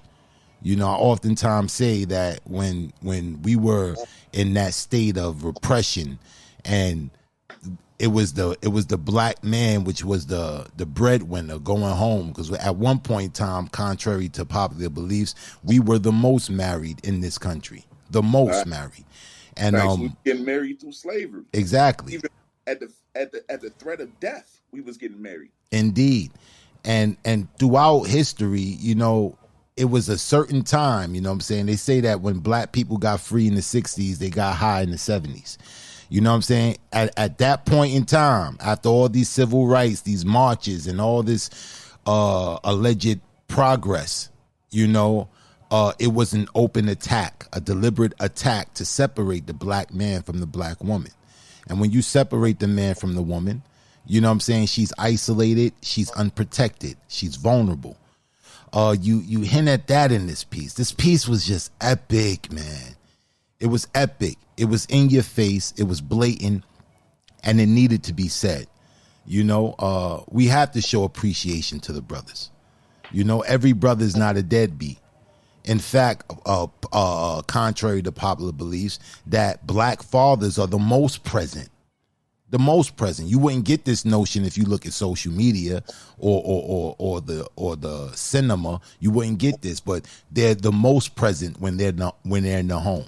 Statistics show that black men help their children with the homework, talk to their children, teach them things, show them how to do things, and all that. Black fathers are present, but we don't get the recognition of that. We just get the trope of being deadbeats, and we ain't about shit. And I applaud you, King. I applaud you, King, for writing this piece. I agree with Payne emphatically. This is a slam piece. This is an epic slam piece. You know, it's one of those pieces that really touched the heart, and you know, it brings out the facts. It brings out the blatant truth, and it causes us to think. Very thought provoking. Great job, Geronimo. Great job, man. You know what I'm saying? I thank y'all for listening. And, you know, this piece was really hard to write because, you know, everything is being, you know, you tell your experience and tell what you see and what it is that you feel. And if it's targeting a protected group, then now it's hate. And like, yo, I'm not showing hate. I'm reflecting the hate that I feel. I'm telling you about the hate that I have to deal with. Can I talk about that? That's right. Or is it just off limits? You can't talk about anybody. You can't talk about the black man, the gay black man that really has a disdain for straight black men because straight black men bullied him. Or his father was a straight black man who didn't accept who he was. And so now he grows up and he has a great disdain for black men in general, right? But I feel that. I'm not one of the ones who bullied him. I'm not his father, but I feel I catch flack from what happened to him. We can't talk about that, you know, but it is what it is. Definitely, brother. This was a poem that needed to be stated, man. And I love the way you delivered it, man. It was so many different elements, man. Even that element when you're trying to argue your point. You know what I'm saying? On Clubhouse, you can see that. If you ever been to the ratchet side, that's why I say the ratchet side of Clubhouse. They got a different side of Clubhouse, you know what I'm saying? Where it gets very ratchet. And you go into these rooms, because I was over there a lot with my younger brother. He got a room over there, and I'll go over there trying to be the voice of reason, and you be hearing some of the things. And one recurring thing that I heard with a lot of the sisters is that every time a brother disagreed, every time he disagreed or had a differing opinion, he was called a homosexual. Oh, you something gay about you? You arguing with a female? And where did this come from? Where did this new trend come from? Whereas you say you want to hear me, you want me to be emotionally literate, or what I'm saying, in touch with my emotions. And then when I what I'm saying, when I know about my emotions and I articulate this to you, oh, now I'm a bitch.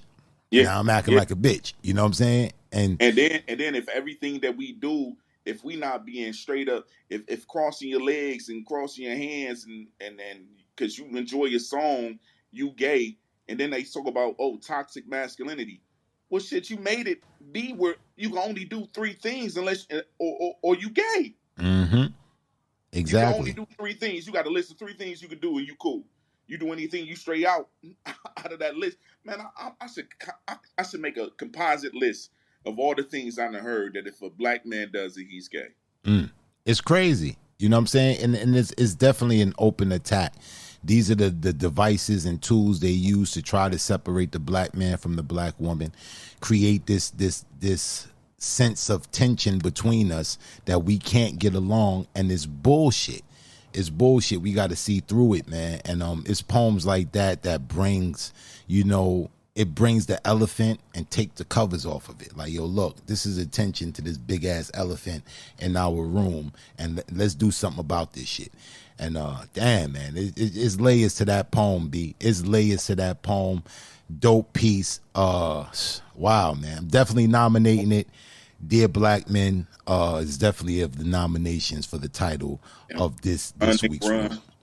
Yeah, yo, that collab was crazy. Yo, this night has been amazing, yo. I thank y'all for the comments in the chat too.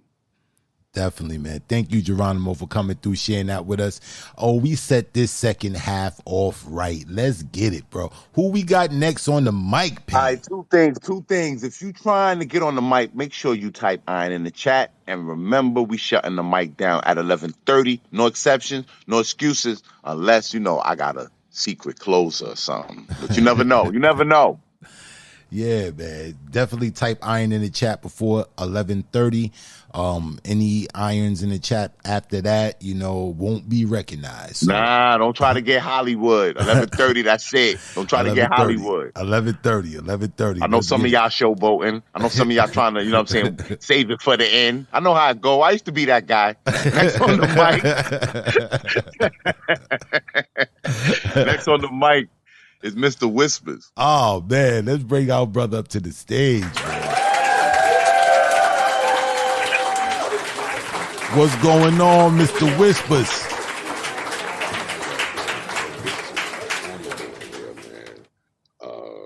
I've been sitting back listening, man. You, Poetic Black, you and Pain, y'all two is a problem out here in these streets. Appreciate you, Everything kid. I've heard after this, everything I've heard, period, in this piece, man. Wow. I think I'm gonna start coming around a little more often around here. This is where the lava at. Appreciate you. Appreciate you, Mr. Whispers. We appreciate you, man. We appreciate you. We know you got that shit. You listen, man. I was talking to somebody the other day about the old Blog Talk days, and I went and your name came up, and I was like, yeah, Mr. Whisper's a goat, man. You know what I'm saying? He new to y'all. He not new to me. All right. Yeah, man. I appreciate that, man. I was undecided about the piece I was going to do. I had a piece called Blind, and then I heard what Geronimo did. I said, damn, I don't know. But since we was on that vibe about the kids, you know what I'm saying, I got something that I wrote for my daughter called Babies, and she's 25 now, going on baby number 3. And yeah, I wrote this for her after the first one, but it goes like this. Baby, with a woman's eyes, I feel you watching in the night. If you feel cold, I'll warm you. And when you feel you can't go on, I'll come and hold you. Damn. Ain't it amazing how these babies is having babies? Then they acting crazier than a feline with rabies.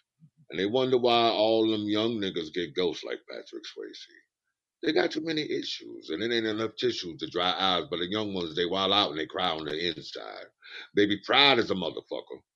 That's why you stuck with another baby's daddy that ain't even shaven, and it's amazing how pushed into adulthood ain't always good. They say lack of knowledge is stupidity's weapon of choice with experiences that'll take the guy. Gasp out your voice. Breathless. Restless spirits attack you more than you can adapt to when they're constantly coming at you. I mean, how can a child teach a child things they don't know? I guess they got to learn as they go. So we got to thank God for some of the grandmas and grandpas that cared enough to share the cup of their spring's offspring. I want to stop this, drop this trend, put an end to the suffering. This shit got my thoughts buffering, and the society wants to rub it in. Wearing sin, that's the latest attraction in them fashions. They showing asses to get assets, but somebody got to buy the lining in them baby baskets. But a lot of bastards ain't bad kids, but they keep getting scarred by mama's bad habits because he loved to play jackrabbit with a nigga that ain't established. This ain't a doll. You can't eat, bitch. You gotta hug it, love it, and feed it. It's a human being breathing. It's important how you treat it. Milk and diapers, they need it. And it's all because you suck when you should have succeeded. There's no send button to delete it. Mistreated is what they call them society's shit end of the stick. Young girl, label the bitch like a dog. She gotta scratch that itch. But she barking up the wrong tree. And the squirrel only wants a nut. And I'm trying to stop a future slut that never knew what was up. Young motherhood is rough. Raising a child is really tough. So as the dust settles, baby, I urge you to close your rose petal. They say she got a black soul, but diamonds come from black coal. So be patient, because she might be a piece of coal weight. And Sonny said that. And it stayed in the back of my head. Some of these girls in this world, some of them end up dead. She's a sweet and gentle flower, no smile. She got a lot of frequent flyer miles, but she ain't never left the ground. She found her happiness on mattresses, thinking on her back with this. And comfortably, she adapted to this. And she's losing greatly. And DCF is raising her baby. Baby, with a woman's eyes, I feel you watching in the night. Whisper loudly.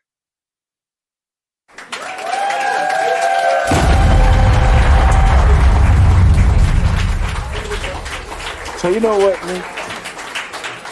I'm gonna keep it real. I'm gonna keep it real right now because that's what I do. I keep it $150. I was in a room about a month ago, and somebody was getting featured, and the question was posed to them. They said, I don't know what the question was, but they said they was like, "Yo, who got the best delivery on the app?" And they paused for a second, and they said, "Mr. Whispers." And I got offended. I ain't gonna lie. I said, "What? Whispers?" But this piece right here, this shit you just did just now, you know what? I gotta fall back. Between the harmonizing and the flow, you a slick talking motherfucker. Oh my That shit was dope, man. That shit was dope. That shit was dope. You know, I'm gonna leave all the sentimental and the all of that to Black, but the delivery, man, yeah, man, you definitely the Barry White, Frankie Crocker of this poetry shit, bro. I gave you the belt, you that dude, and I appreciate you, Mr. Whispers. Facts. Oh man. Thank you, man. Nights like this, I wish. Oh man, Mr. Whispers, man. Yo, this is crazy. You know how you got that knock on wood type of thing where you say something at the same time. When you opened this poem, you started with the song. Now, before we get into that, Payne, do you know who sung that song? I don't. No. I want to know if Payne knew. Nah, I really don't. All right, now look, this is what I would tell you about this song. This song is just epic. You know what I'm saying? Two white boys did this song. This is Sure what did. this is one of them songs that when you hear it, you think it's a brother singing this song. You would swear this is like a Bobby Caldwell moment when you hearing the song and you like, yeah, this brother vibing, and then you see the person, you're like, what the fuck what am I looking at? And this Sarah Smile, man. Whoa, to set it off with that song, man. To set it off with that song. And you said at when you hit that note, you know the note I'm talking about, that joint. Oh my goodness. I said, damn. And soon as you opened the poem, you said, damn. I was like, yeah, man, that was knock on wood. Bro, Oh man, the sentiment of this poem was out of this world. Your approach was very direct. It was very, profane at times, but it was fucking necessary, man. You said, cause you suck when you should have succeeded. Mm-hmm. The wordplay in this was just off the chain, man. Mr. Whispers, you from NY? yes, I'm from the Yeah, Bronx, okay. New York. I thought so. Yeah, you know what I'm Yeah, saying? man. Yeah, most definite. Wordplay crazy. You know, in New York, we really focus on lyricism. We really focus on that in New York. If you're in New York, hip hop in New York, hip hop, we focus on lyricism. That's why all the hip hop greats that came from New York was all lyricists. But this right here, my brother, man, this was just epic, man. This was audio Broadway. It was I agree with Payne, your delivery, the way you merged the song with the poem, it just felt seamless. It was seamless, man. And it was just done masterfully. And great job, Mr. Whispers, as always, man. As always, Thank man. you. Great job, my brother. You know the history with that piece. When my daughter got pregnant back when she was young, I went to her high school. So whoever said that Black Fathers is present, thank you. I went to her high school and went up in her classroom, not on family day, just a random day, and said, yo, let me talk to your teacher. And I spoke to the teacher and I said, yo, I want to do something for not just for my daughter, but for all of the young girls in this classroom. And I did that poem in the classroom. And she was sitting there with her head down. She started crying and shit because it was about her. It's like kind of like when the Reverend talking about some shit in church, and you done did that shit, and you just all of a sudden caught the Holy Ghost, start crying because damn, this is how I did that shit last night. Yeah, and but her friends and shit like that was like, damn, yo, your dad is awesome, you know what I mean? And I did that to make an impact on her decision making, and it did, you know what I'm saying? She afterwards, she said, Dad, I'm sorry, I made a huge mistake, but I said, yeah, it's all good. I'm saying? We got this. We're going to make this work. But I just hope you know right now. I hope that puts something in your head for you to make a conscious decision to have children responsibly and not effortlessly. Yeah. Definitely. I commend you on that, brother. I really, Definitely, really, really do commend you on that, brother, because that's a real thing to go through, man. And I do understand it. Yeah, man. Great piece, man. Great piece, Mr. Whispers. Oh my goodness, man. The second half of this show is without a doubt, it's about to get crazy. It's about to get crazy. Oh my goodness. All right, man. Thank you, Mr. Whispers, for coming through, bringing that piece, man. That's so thought provoking piece, man. Who we got next on the mic, Payne? His guys be hanging around poetry for a long time, man. The one now, when we talk about old heads, this one of the oldest of the old heads. Oh, this word? He been around forever. Like, damn, you still doing poetry? Still? Who's damn. this? Mouthpiece. Oh, man, you ain't gonna be clowning my brother Mouth like that, man. Let's bring Mouth on up to the stage. What it do, Mouth? What's good, bro? Hey man, you know how I do, man. I'm just I'm just a humble brother in these clubhouse streets, man. Doing my thing. Why Pain always fucking with you, man? That's my brother. You know how brothers do. This nigga always doing that dumb shit. Like you was at what's the name at the poetry event that time. You know, he was fucking me there. He was like mouthpiece. What's up, mouthpiece? Listen, on some real shit. This my bro for What? real. This my Yeah, bro. Why I you man. love. so big? This my Why you bro, so big, man. son? Yeah, This my Mouthpiece bro. ain't, yeah, he ain't no small dude, man. In comparison to Pain, you know what I'm saying? He towers over Pain. You know what And I'm I, you know what I'm saying? I ain't no saying? midget. But yo, this dude, I told you, yo, let me tell y'all something, man. When I was walking through Poetry Fest with Black and Mouthpiece, I felt safe. I felt safe. I was safe. I was like, yeah, who got beef with me now? All y'all be on Facebook talking shit. Where y'all at now? Where y'all at now? That was facts, bro. That whole entire Hey, weekend, you know what I'm saying? There was no Twin hate. Tower. Twin Tower. Oh Me man. and Black. We hung out the whole time. That shit was fucking fire, man. Yeah, that was dope, man. That was dope, man. Those was great times, man. Great I was times, with man. Andre the Giant and the Big Show. Big I Show. felt safe.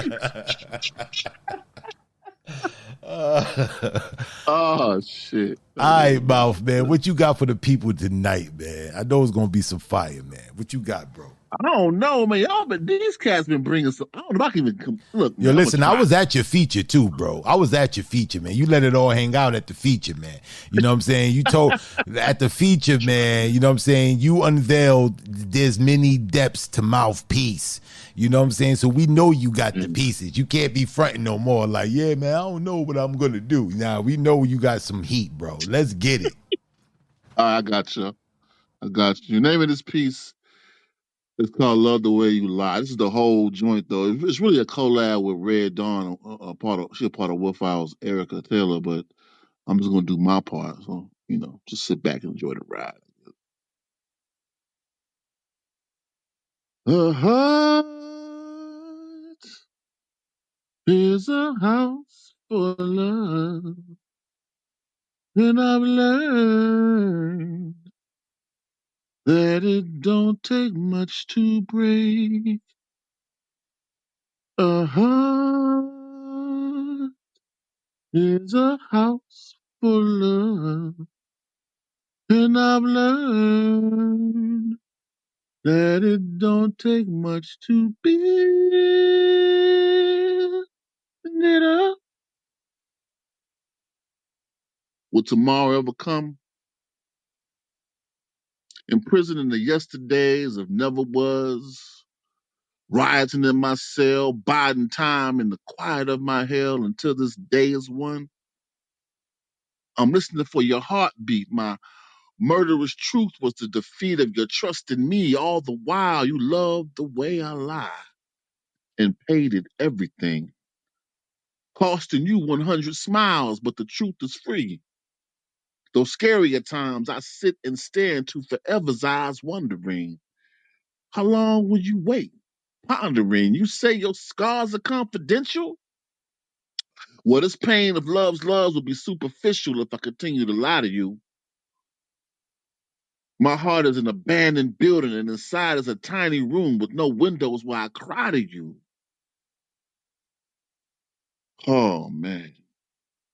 Truth's gun at my head, threatening to pull the trigger, screaming, if you don't tell her, you dying, dude. So should I lie, keep you in love, die for you? Or do I live, kill your heart, and tell you the truth? Decisions. Man, time's a killer, too.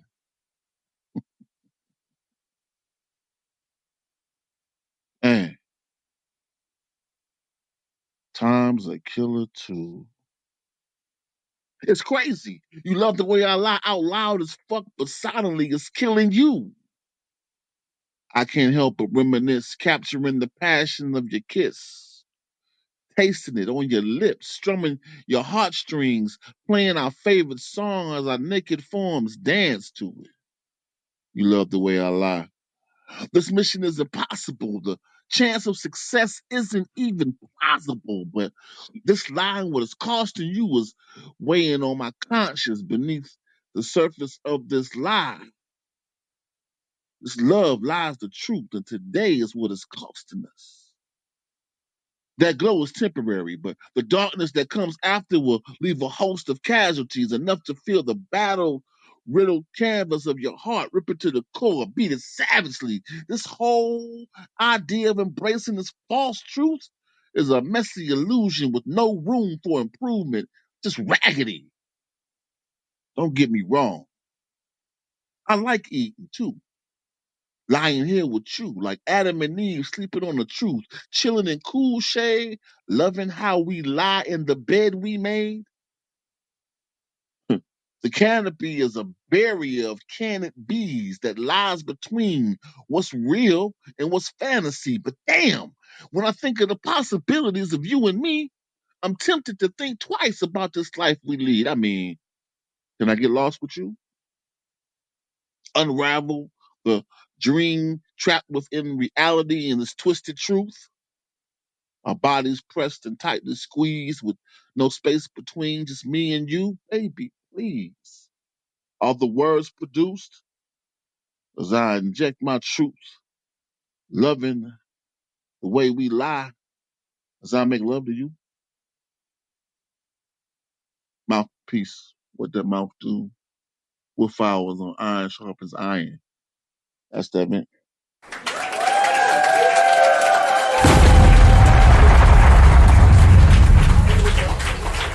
Wow. Wow. Damn, mouth. Love the way you lie. Now, first of all, we're not going to just act like you didn't try to, you know what I'm saying, come out here and, you know, serenade the audience, you know what I'm saying, with, you know what I'm saying, with not just any song, you know what I'm saying, a song that, you know, is very dear to my heart, you know what I'm saying, the 5 heartbeats, you know what I mean, we you know what I mean, this movie right here, anything quoted from this movie, you know what I'm saying, it's like a cheat code for me and Pain, you know what I'm saying, you getting extra points. So let's talk about this piece, Mouth. Love the way you lie. Will tomorrow ever come? Will tomorrow ever come? In this piece, man, you go through the ins and outs of, you know, relationships. They say people, why people stay in failed relationships or abusive relationships or whatever type of relationships, why people stay in relationships when, you know, it's not working. And they say, statistics say that the number one reason people stay in broken relationships is because they have a fear of starting over. They have a fear of starting over. And I thought that was deep. You know, a person feels invested, you know, and it goes back to baggage, knowing when to let shit go, when to just, you know, unburden yourself and let things go. Through this piece, man, you go through the ins and outs, the, you know, you say you want this, but you accept this, or I say I want this, but I accept this. And, you know, the back and forth of the rigmarole of the ups and downs of, you know, relationships. And I thought you hit a lot of points, man. That refrain of, I love the way you lie. Very deep. Very deep. You know what I'm saying? I think that's a Rihanna song or something, that title. I love the way you lie. But it's deep. It reflects the exact sentiment of what goes on in a lot of relationships. You know, we say we want one thing, but we accept something else. Our actions say something totally different, you know, and we want to be lied to. You know what I'm saying? We want our securities stroked, our egos stroked. We want these things. And it's crazy. This poem, man, this poem was fire, man. I really dug it, man. I really dug it, man. And I thought you did a masterful job, you know, bringing all of the elements to the surface. Great job, Mouthpiece. Great job. Payne, what you thought about it? Appreciate you, brother. You know, I know Mouthpiece for about 10 years. And in the last 2 months, I heard more poems from him than I did in 10 years. That's fact. With that said, though, I gotta tell you, Mouthpiece, man, I really became a fan. Like, you know what I'm saying? We boys, so don't think I'm blowing smoke, because you know I got no problems. I don't care we friends or not. You know I tell somebody they whack.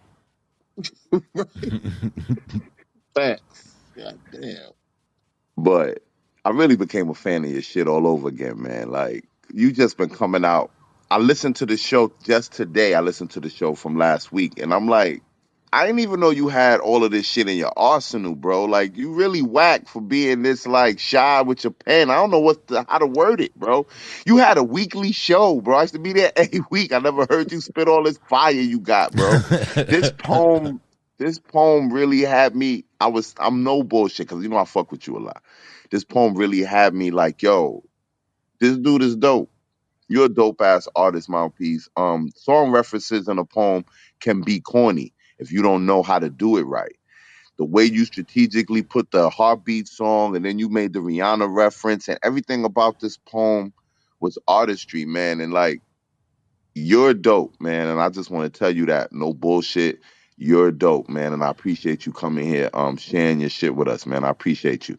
And I see you still out here giving out wolf names. I ain't gonna fuck with you this week though, because the poem was fire. Definitely, man. Definitely a fire piece, Mouthpiece. Wolf name. You got your wolf name. Whoa, what's I got Payne's my wolf wolf name when getting wolf names was cool. It's 2023, still giving out wolf names, man. I'm gonna talk to you later though. What was The poem was what was fire. Payne's wolf The poem name? What was fire. what was He know his poem? wolf name. He love it too. He love it too. Was Look, Payne Wolf? I'm gonna let him tell you. But hey, can I get a selfless plug real quick? Yeah, go ahead, my brother. Go ahead. Do your thing, brother. Yeah, yo, man, listen, man, it's official. Wolf Hours is officially back. Oh shit. It's back in the building under my house. Word of mouth. Let's get Word it. of mouth.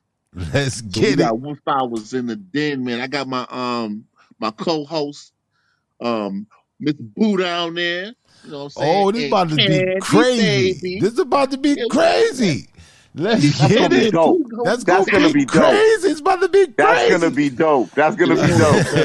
Hold me down. Hold me down. But yeah, every Thursday, man, we're gonna hold down that spot for a little while. We're gonna see what's what at 10 o'clock PM, man. So y'all come through, man. Compo be in the building. Yeah, Combo be in the building, man. We'll be in Yeah, the y'all building, combo man. be in the building. The block is hot. The Don't block get it is twisted. hot. The block is I'm still down with definitely the block. hot. I'm getting twisted, y'all. You know what I'm saying? You fuck with the block, you fuck with me. You know what I mean? Word of mouth, Wolf Hours in the building. I'm out. Nah, it's going down, man. We will definitely be in the building, Mouth. Oh man, let's get it. Now look, everybody. It's 11:33. You know what I'm saying? We was chitty chatting and all that. And 11:30, I seen 11:30 come and go. But I was having a great time. Having a great time with all this poetry. But if you wanted to get on that stage, you were supposed to type iron at 11:30. So It's too late. who we got coming up on the mic now? All right, so like, this the ladies portion of the show right now, because the next three poets that touch this mic is ladies. This the feminine energy about to come up in the iron. We love sharpens the iron. ladies. We love the ladies. Let's go. Who we got, bro? Setting it off. First lady of the compo. Oh, it's about to go down. If you didn't know, it's about to go down. Let's give a warm welcome for the first lady of the compo, the beautiful Miss Lyrical Movements. It's been a while. You messed up. You messed up the whole intro. You supposed to come through. I'm here after the intro. You messed up on my. I gotta go edit that and try to make it a little close together. What's good? Compo in the building. What's good? Peace, What's love, good? and light to the family. Like I said on mute. Mad love. I came here with a special piece. and it's actually dedicated to you, Black. You asked me for this piece, Oh, really? and I dug it up, and I said, you know what, it fits, and I'm gonna spit it. Okay, So, let's get just it is what it is. This is called No More You. Oh, hold the I guess fuck it's up. a classic. Hold the I fuck guess up. it's a classic. Hold up. For some, for some, You about to do No More You? yes, Let's go. yes. Yo, don't forget how to drive. Don't Oh my forget how to God, drive. get this guy Yo, out of here. it's about to go down. Yo, No more you. listen. This has never been done on Clubhouse. I know this for a fact. Drop This the bomb is early. about Drop to the bomb go. early. This is about, this shit is about to get crazy in here. It's about to get crazy in here. up. Let's Stop go. Let's go. No more you. I hate all of y'all, but I love you at the same time. Ah, shit. I died 1,000 times on your watch. Held your hand through 100 rhymes. I was your scotch. I combed your hair, massaged your feet. I gave you props. I even brushed your teeth. Resurrected twice after you brutally murdered me. There was no cops. I never snitched. I kept your secrets even after the itch, and to this very day, in all honesty, I should have sold them. Straight up. Giving them away like you gave us a stray.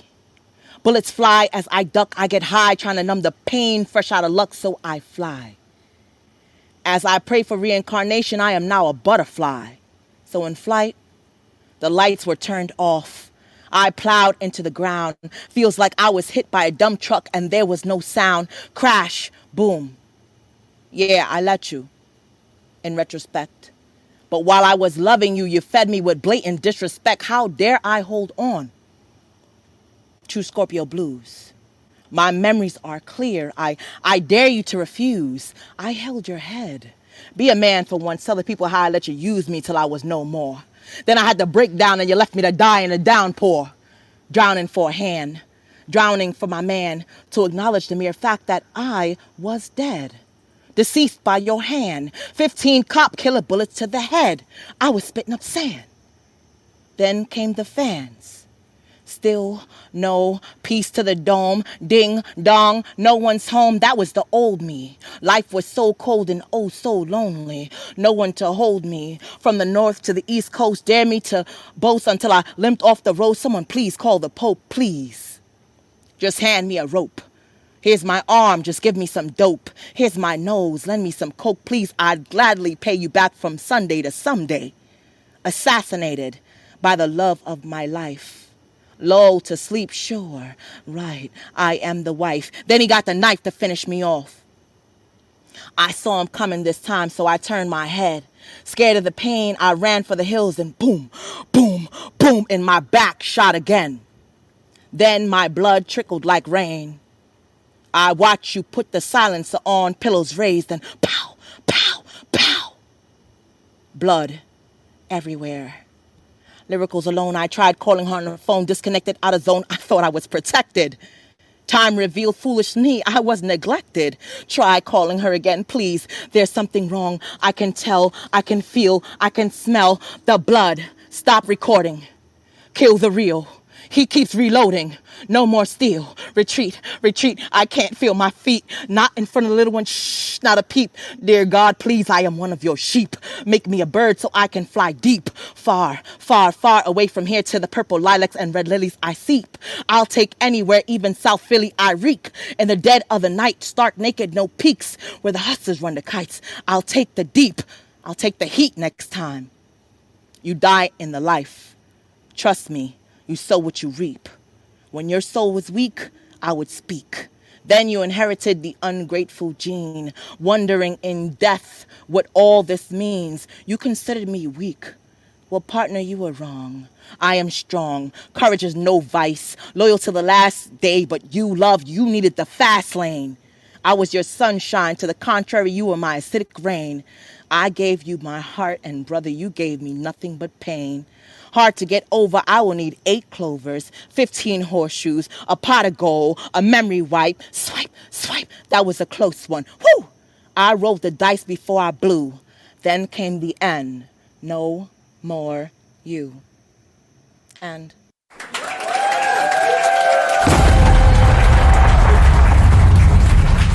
Wagwan with blood clot water. Wagwan with blood Combo. clot water.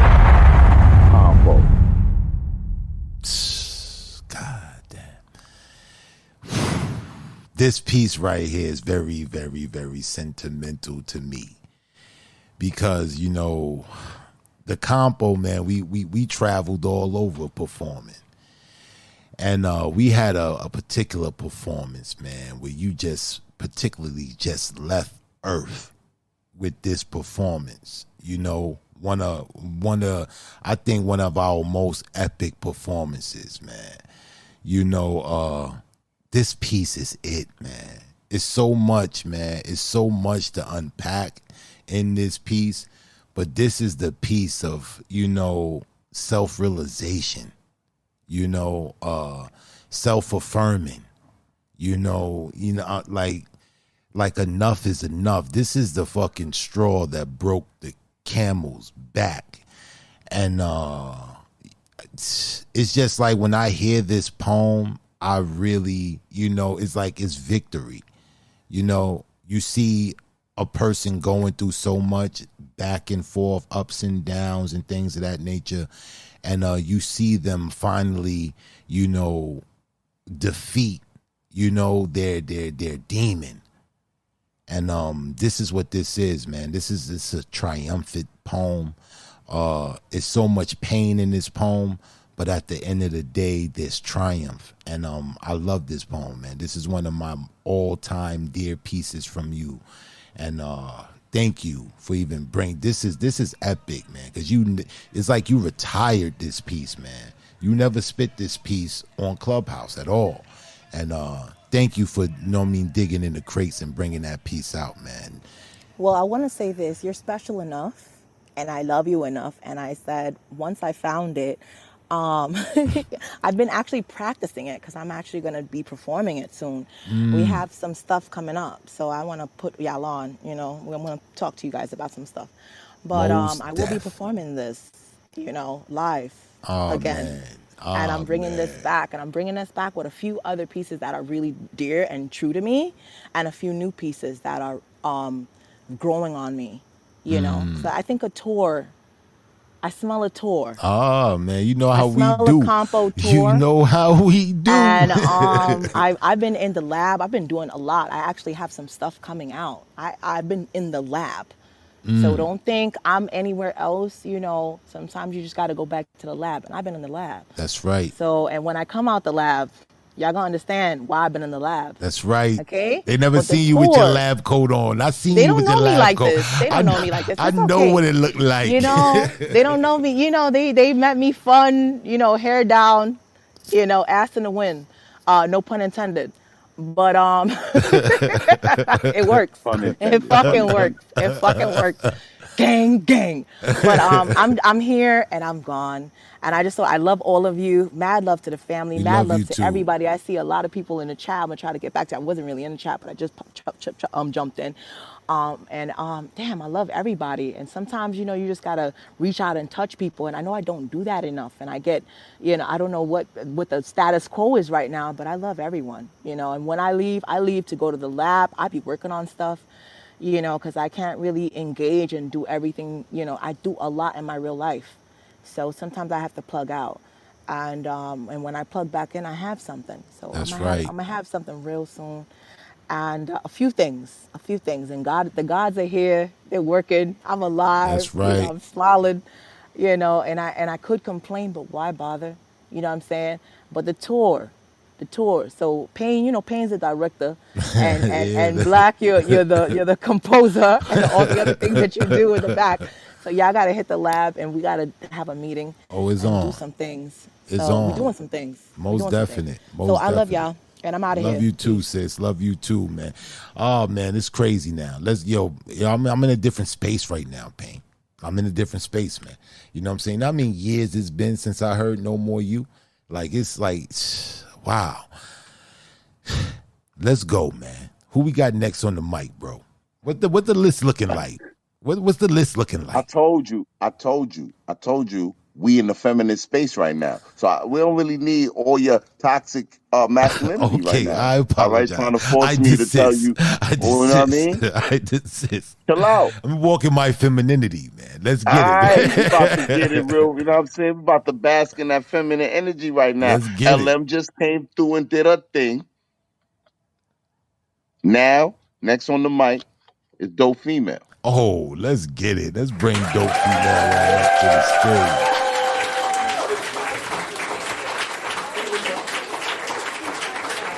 What's good with you, Queen? Hey, how you doing? Hey, Black, hey, Wit, and Pain. How y'all? I'm We good. I'm good, we good. good. So I want to say to Mr. Geronimo, that poem hit me very, very hard. And I want you to know that you all are much needed. You are, you needed in my life. And I want to thank you for sharing that piece. Has really resonated with me. So I want to thank you. And you mean a hell of a lot to me. Every black man on this platform, you all are much needed. So I thank you for being who you are.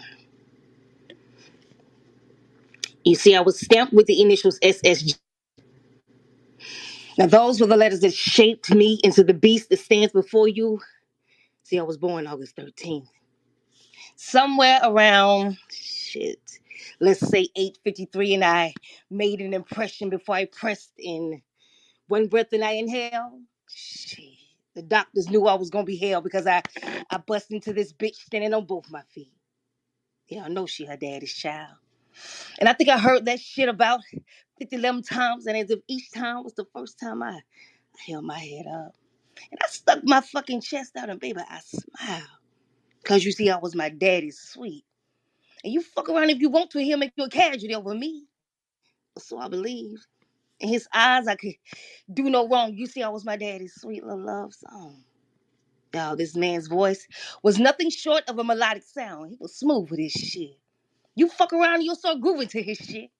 Voice was so melodic he could calm the rowdiest bitch down. You see, he had the body of a Greek god.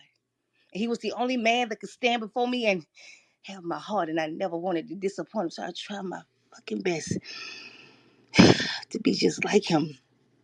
Even if it meant denying myself for him until one day, hell, shit got real, real. You see, he decided he was gonna hang with some niggas that wanted to steal, and every man was for himself except for that man that was shot to death, flashing lights. Was what I saw when they handcuffed my dad and threw his black ass in the back of a DeKalb County cop car. Looking out as I looked in, wishing time could begin again. You see what a tangle where we weave when we conspire to deceive and fuck over our responsibilities. Now you see, he never knew that when he woke up, he'd fuck up again, he'd get locked up. Now he's too ashamed to look up. And the reality of his daughter's life was a fucking fantasy. Another day, facing the same old shit. A black man gone and a daughter left all alone. I'm sitting here rewriting this fucked up ass love song. Daddy, did you tell him? Did you tell him that every time I looked in my eyes, I saw their lies staring back at me? Did you tell him, Daddy? Did you tell him, though I knew the truth, I loved you, and that's what a daddy ought to do. Baby, did you tell him, Daddy? Did you tell him that every night I sat by the phone, hoping that the next call you saying, sweet is your daddy, and I'm on my way home? Daddy, did you tell him? Did you tell them that when they came for you, they fucked over my life too? Because I'm the flesh of your flesh, the air that you breathe, the line of your life back on August 13th. Did you tell them? Nah, fuck that. I think I just did. Boom.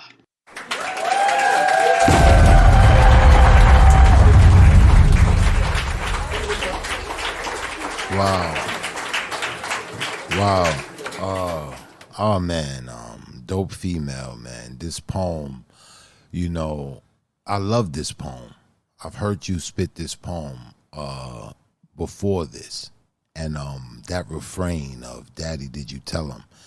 I hear all of the emotion, the passion that you felt. Like, this was a very deep, heartfelt poem, an ode to your father, in recognition of who he was and what he meant to you. Great piece, man. Great artistry.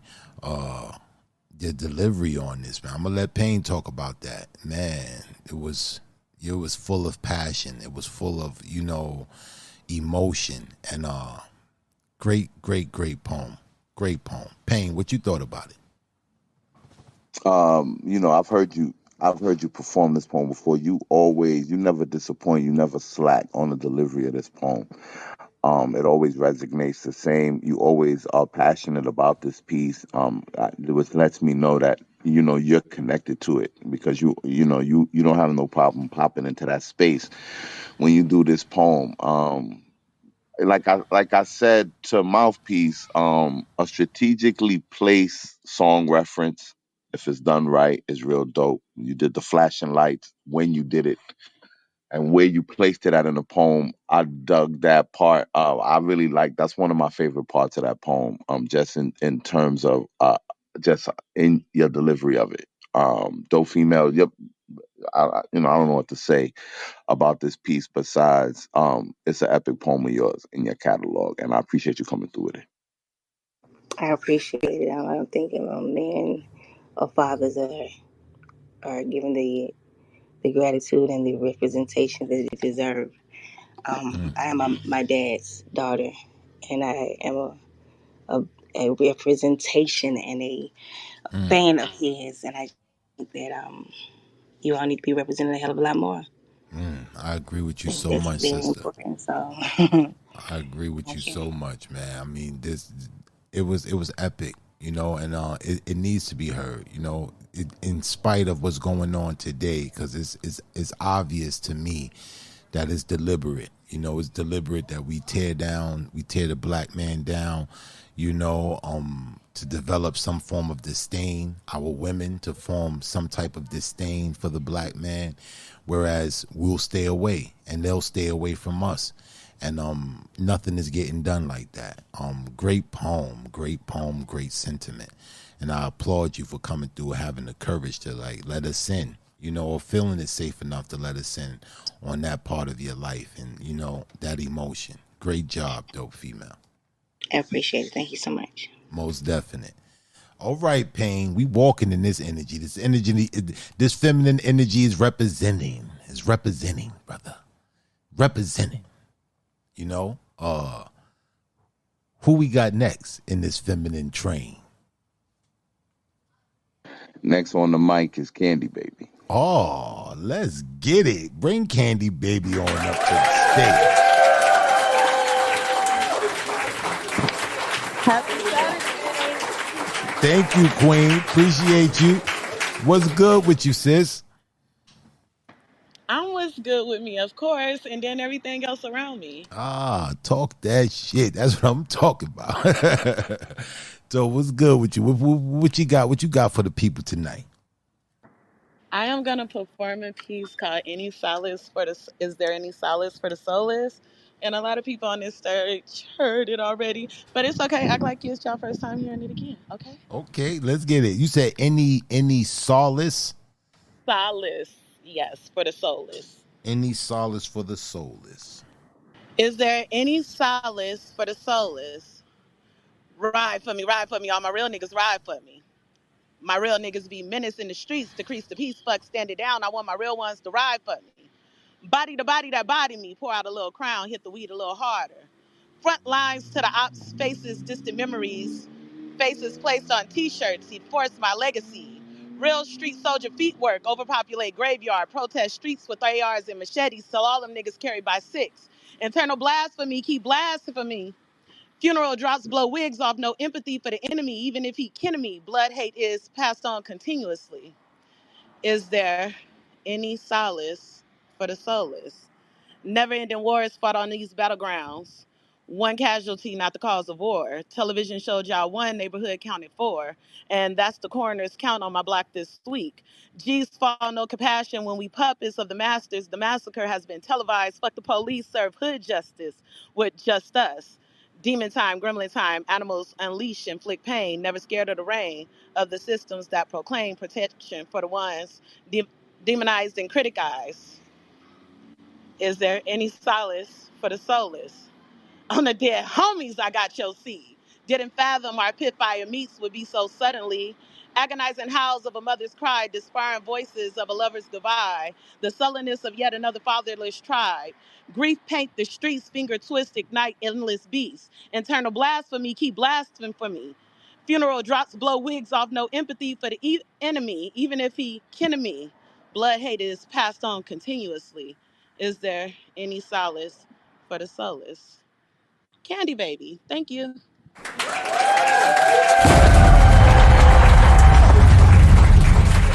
Wow.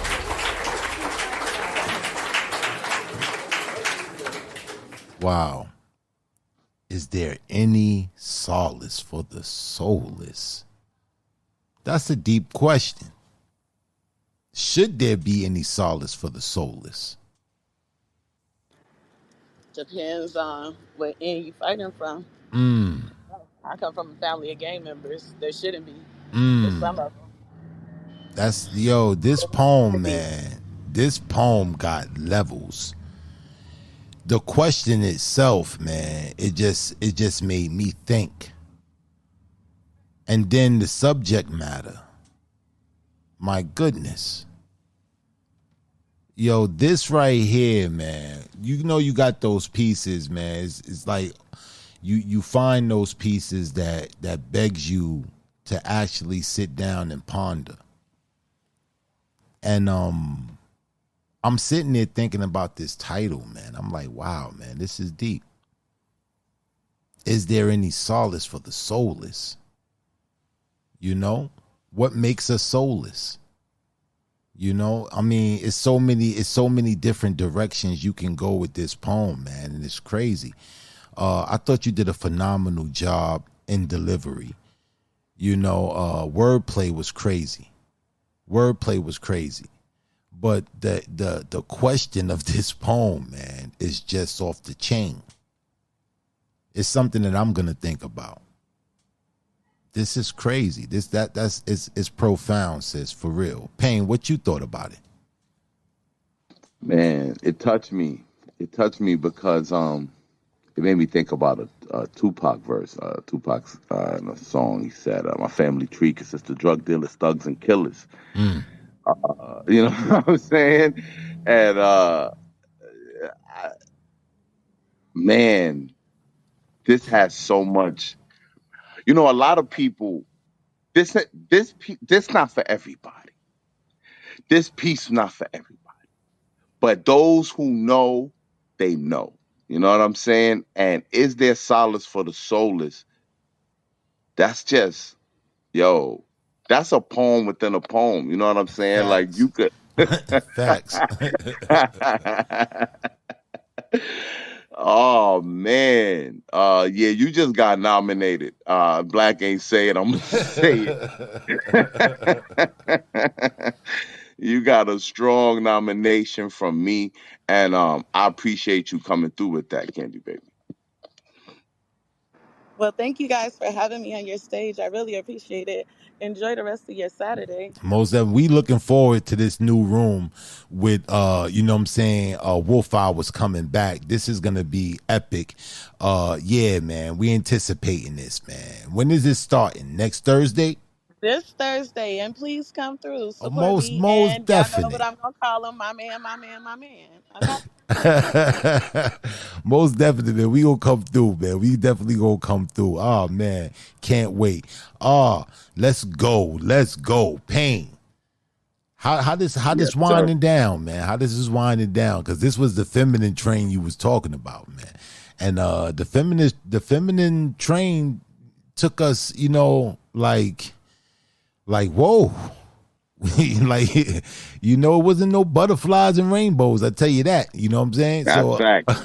so what we got right now? Who we got Well, it next? ain't over. It It ain't ain't over. over. Okay, No, the feminine train ain't the over. feminine train ain't over. We love the ladies. Cause I got a closer. I gotta tell you. I know you got a closer. I don't know who the closer is, but I'm pretty sure you found the closer. I got a closer. Mm. But ending the show, the last person in the queue, In the queue. that's J. Nicole. Ah, man, yo, you hear me, man? When I tell you, bring on up to the stick. Yo, I supposed to have my button ready. I was supposed to have my button ready. And that button's gonna be ready next week, definitely. Where Brooklyn at? What's good, Jay? What's good? There Yo, we y'all hear go. me? Yeah, we can hear you now. There we go. What's good? Where Brooklyn at? Where Brooklyn at? Oh, right here. Stand up. What's good, fellas? What's good, everybody? What's What's good? good? What's good? Peace, man. I'm chilling. Just feeling the energy is like crazy in here tonight. Like I'm loving it. Ah, definitely. It's crazy. I know you about to make it more crazy because Brooklyn just touched the stage. And y'all know I be on that Oh Brooklyn yeah. bullshit. I be on it. That Brooklyn Always, bullshit. I'm on always. it. So shout out to the ladies. I mean, shout out to everybody in here tonight. Like it's something about the energy tonight, yo. Everybody just been on it. You know what I mean? So yeah, inspired me. And this piece I'm gonna share with you is real personal. It's called A Particular Predator. About to get into it. Is this what love's supposed to feel like? I look like me and Roy Jones get into fist fights. Yo, I'm getting tight. I keep looking in the mirror. My complexion now a variety of different hues. I got a ring around my eye that's black, purple, and blue. That bastard hits hard. He's a punk too. He caught me off guard. He never gives me a chance to get in my stance, show him my hands. He's bigger than me, but I'm nobody's punching bag. I know I don't stand much of a chance, but I'm not a quitter. What kind of sucker ass man can't walk away from a woman and resorts to hitting her? Why can't you leave for a minute and go clear your head? Harsh words have been said. If we keep moving like this, one of us is going to end up dead. And word to everything I love, I guarantee it won't be me. You're already history. Nothing more than a pure piece of shit to me. What kind of man attempts to control a woman by intimidation? Predators prey. They don't discriminate on potential victims. They have a sick, twisted system. Usually no personal ambition. Only one goal, and that's to ruin your life. They wouldn't put hands on another man, but with a woman, they love to start fights. The system's there to serve and protect, but there's so many loopholes. He hits me, I hit him back in self-defense. The cops come, they're giving me some bracelets, asking me dumb questions, making presumptuous statements. You're beautiful, just leave him. Why do you take such mistreatment? Why do you keep letting him back into your apartment? Get a restraining order, sweetie. Come on, stop this shit. And that makes me laugh. And tears of frustration leak from my eyes. I'll balk on these donut loving guys. You can't be fucking serious. You don't have a restraining order on file for us? This maniac's been harassing me for several months. He comes up to my job, my school, even the gym I work out at school. He harasses my friends, neighbors, and my family members too. Can't you understand that I'm too through? I ignore his phone calls, emails, and barrages of threatening messages. I had my wireless carrier print them all out for you guys as evidence. You have proof of all the death threats, followed up by erratic declarations of love. That shit ain't normal. You have no idea, you fucking donut loving bastards, what I go through. So I'm preparing myself to do whatever I've got to do when he comes back, because he will. Stalk and harassment and assault is how this sick fuck gets his cheap thrills. He's making me sick to my stomach. Feels like I swallow jagged little pills. Somebody better tell this man chill. I'm so tired of this back and forth bullshit. I say, fuck it. I grab this gun, I take it up, I load it up full clip. I take the safety off and place it to my head. I'm gonna win this round with him. There will be no sequential round. Only my body will have been found. And then hot tears streak down my face, and my hand holding that gun shakes. I get up and walk a few paces. I can't do this. I want to live, but I can't take any more of this bullshit, kid. I've lost 2 jobs in 2 months due to his ostentation scenes outside my workplace and various establishments. Dickface follows me from Brooklyn to Manhattan. One time he even jumped on the back of my cab and shit. A restraining order means nothing to him. He laughs at it, just like the thought of them actually handcuffing him. Enough is enough. I'm stressed out, crying, losing hair. I called that woman's domestic violence hotline, but that bitch on the other line didn't sound like she cared. I have no one to talk to. My friends are tired of hearing about this shit. I can't tell my family more than they already know. I fell off the radar a long time ago due to embarrassment. I want to end my life at times. I just can't stand this shit. Nah, he needs to die. That's it. I refuse to be a sitting duck waiting to be hunted. Man, I cracked open like 3 or 4 grape Dutches and put that green in the air. It's time to make this move. I know it has to happen. So I grabbed the gun and stashed it. I'm thinking I should attempt to romance him. As soon as he drops his pants and his tool gets hard, I'm catching that cocksucker off guard. Squeeze this trigger and send him home to God. So I slow down my speedy pace. I'm red faced, enraged. I'm plotting a bloody rampage. I want to blow off my predator's face. Right now, I'm willing to catch a case. I might be changing my address from living single to upstate with a bunch of broads in a steel cage. Fuck it, I told you I'm fucking enraged. How the fuck do we go from being engaged to full throttle brawls like the wrestlers from WWE? But you keep telling me you love me. I still want to end this. So I kneel by his staircase. I'm stalking him now. I've been following him since he left downtown.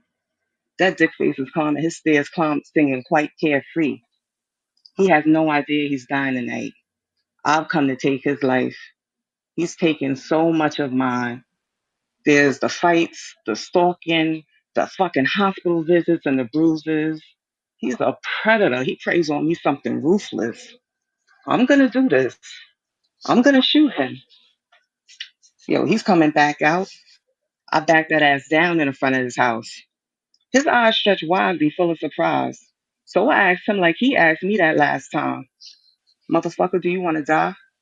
Right here outside? This will be the last time you ever see me. The drama ends tonight. As of this moment, I reclaim my life. Stay on your fucking side. Keep me off your fucking mind. Don't ever attempt to communicate with me again in this lifetime. Enough with this circus. We won't ever work, kid. Too much has transpired, and I'm beyond tired. I'm fucking disgusted. This cold steel between my hands, I'm ready to bust it. And all of a sudden, Mr. Tough Guy shedding tears. He says, "You got it. I'm sorry. You're right. Following you shouldn't be a hobby. But I miss you and I miss us. You never give us a chance to discuss much. And when I talk, I just want you to fucking hush.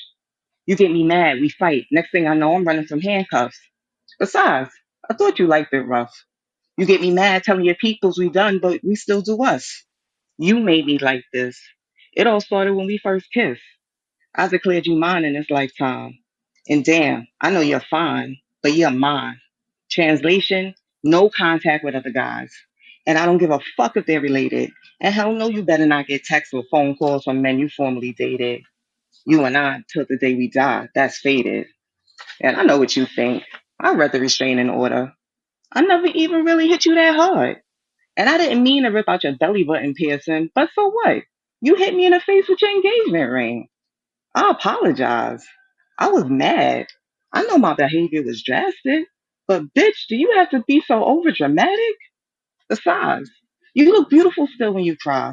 And I like that fight in you, baby. You really from that style. But you talk a good one. You talking real tough holding that gun. So come on and bust it. You better do it quick before I pull my dick out and make you suck it. Adios. The world is such a better place. I smiled and spit on the concrete after I blew the smirk off my predator's face. Whew. Thank you, J. Nicole.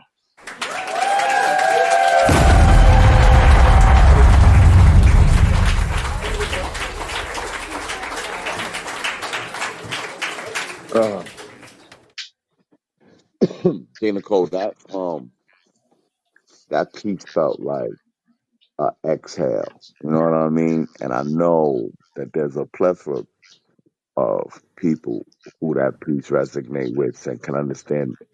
That piece was like I felt like a more like a story. Like I was kind of like getting like I was following you through a progressive process of kind of this whole roller coaster ride of this thing, this stalker. And you know what I mean?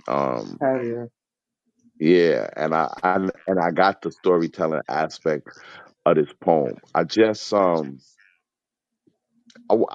really want you to kind of start paying attention to the emotional aspect because this is an emotional thing that you're going through, right? And I know you from NY, so you cool and shit. So it's like even though I'm going through all this shit, I'm still swaggy, but this piece of really hit. No, I'm saying this piece of really hit if you really sell us on the emotional part of what you were feeling in those moments because you reading it all cool and shit. But in these parts of you telling this story, there's parts that, the emotional part will be more palpable if you just expressed it a little more in your delivery. But I loved you calling them donut loving guys. I swear to God, I Me bust a too. gut every fucking time you said Me that. too. And I enjoyed the storytelling aspect of this piece, and I appreciate you coming through with it. Thank Oh man. you. Oh man. Damn, Jay. This joint was like trapped in the closet. Like the storytelling is like I saw about like a good 30 chapters of Trapped in the Closet, the way the story progressed, because in the beginning, you was, you know what I mean, the stuff that he was doing and all that shit, I'm like, yo, this is a punk ass dude. I'm invested into the story, you know what I'm saying? Like, yo, shoot this nigga, man, you know what I'm saying? I'm over here, like, yo, shoot this nigga. And it was crazy, but the storytelling was right on point. And I agree with Payne. The emotion to go, like, you know what I'm saying, how they say go full retard and Hmm. go out there with it, because this is epic, man. This is epic storytelling. I was dead ass into Appreciate the whole plot. Like, yo, shoot this nigga already. Like, hurry up and shoot this nigga. Like, you know what I mean? And then when you got into when he started telling his side of the story and all that, I'm like, oh, it was like, it was a mind blown. Like, this piece is epic. And the emotions, attaching the emotions and the inflections of your voice is gonna take this piece over the top. But great job, man. Great storytelling. And this was dope. You know what I'm saying? Because I was like, damn, like, because I thought everything was real and all that. But I said, yo, she's not gonna confess the murder right there on Clubhouse. no, She ain't confessing the murder on Clubhouse. no, absolutely not. But I do want to shout out my pops real quick because like all my poetry, that's a real story. Happened like over 15 years ago. But my pops always present in my life. Throughout that whole situation, he never gave up on me. Mm, And when it was going down like that, you know, he just happened to pull up on me like 2 blocks away. mm, Real talk. And he really kept me from ruining my life. And shout mm. out to him. It was his birthday yesterday, 84 years old. Shout out to Pops, man. All day, man. All day, man. Oh, man. This was a great piece, man. Epic, man. I Epic appreciate piece. y'all. Epic piece, And man. I'm gonna work on that. Yeah, man. I'm telling you, it's going to take it to the next level. Just a little bit of theatrics, man, to put this shit Yeah. really Yes. over. Yep. Definitely. Oh, man. Great, great night of spoken word. This is what we do, Right. man. So I almost was doing a good job, man. Well, what I happened, was. man? What happened, man? Don't tell me you forgot somebody. I skipped a couple of people. You skipped a couple of people, bro. I did. I did, man. And I Who apologize. who you skipped, bro? I skipped 2 people. I skipped Snookums Pooh. What? How And I you? skipped our brother Joseph Nathaniel King. Come on, B. Come on, I B. know. Listen, this But is what we're gonna make it right we gonna now. make it right. We gonna We're gonna make make it it right right. now. So we're gonna do Snookums. We're gonna keep the feminine energy flowing. That's right. We're And gonna bring Snuggles Pooh on the stage. yeah, let's After bring. Snuggles Pooh, we're gonna have Joseph Nathaniel King. All right, let's bring up Snookums All right, let's Pooh. go. Let's bring up Snookums Pooh to the stage.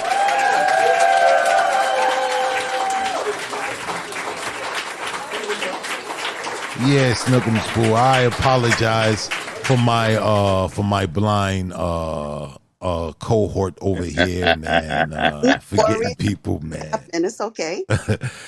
You know we ain't trying to skip you on no purpose now. You know I what I'm know. saying?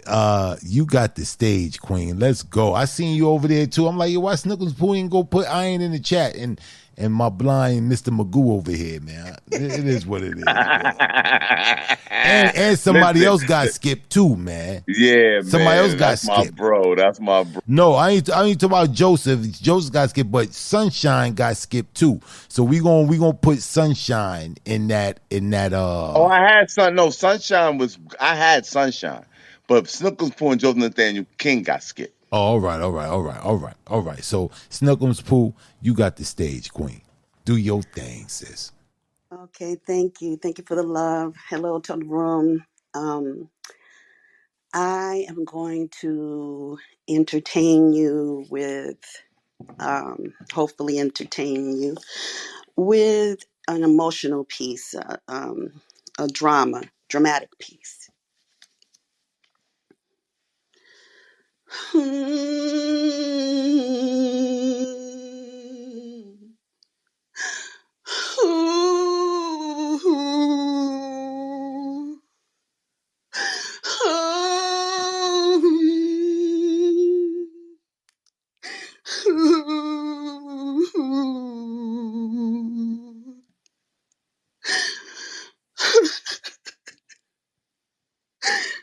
Dearly beloved, we are gathered here to mourn the family unit of unconditional love, friendship, and forgiveness. At the same time, last year, their twin sister's wisdom and reason got mowed down by a machine gun shooting bullets made of dishonor and selfishness.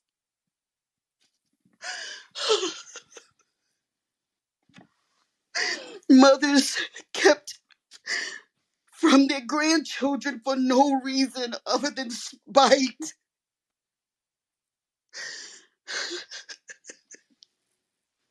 The spirit of this age dropping weapons of mass destruction, bombs of immorality destroying impressionable minds. The children forge ahead, dodging the landmines of their parents' poor decisions.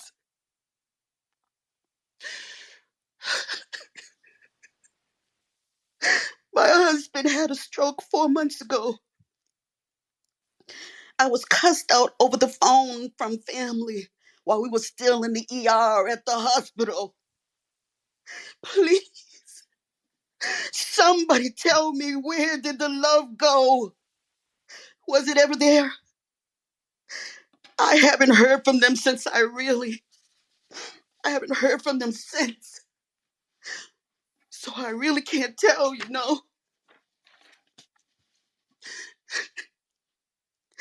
We buried my cousin Ronnie earlier today. She died in her sleep last Friday. She went to sleep and never woke up. She died with her children not speaking to her. She had no insurance. My aunt is left holding the bag to pay for the hearse, worrying about how to make the arrangements and fill the funeral purse. Meanwhile, Ronnie's children are fighting over her leftover furniture. Can you believe Daddy died 3 years ago around the same time of the year? The Pied Piper of death told him to walk in the middle of a highway. He died before his body hit the ground. My aunt had to suddenly dig down in her purse once again to cremate him in his casket.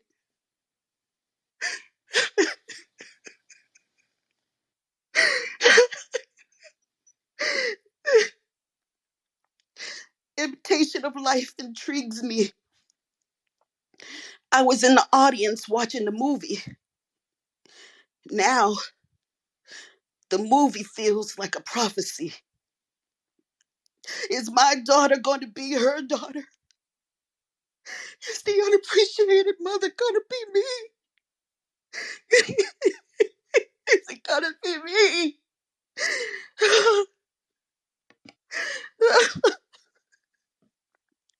Don't rehearse this curse, I'm telling you. Please hear me. Please hear me. Forgive your family and tell them you love them while it's still daylight. Because the last time, the last chance to show them you love them, it, it could be tonight. Baby, baby, baby. Where did the love go? If I should die before I wake, I pray the Lord my soul to take.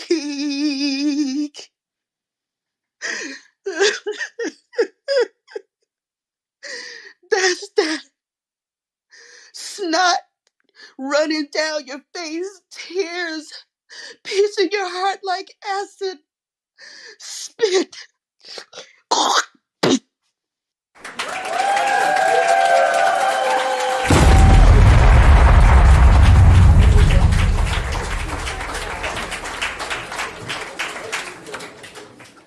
Wow. Yeah, yeah. Uh, so, so Circles Pool, you really, man, Black was talking about going full. Talk about going full retard.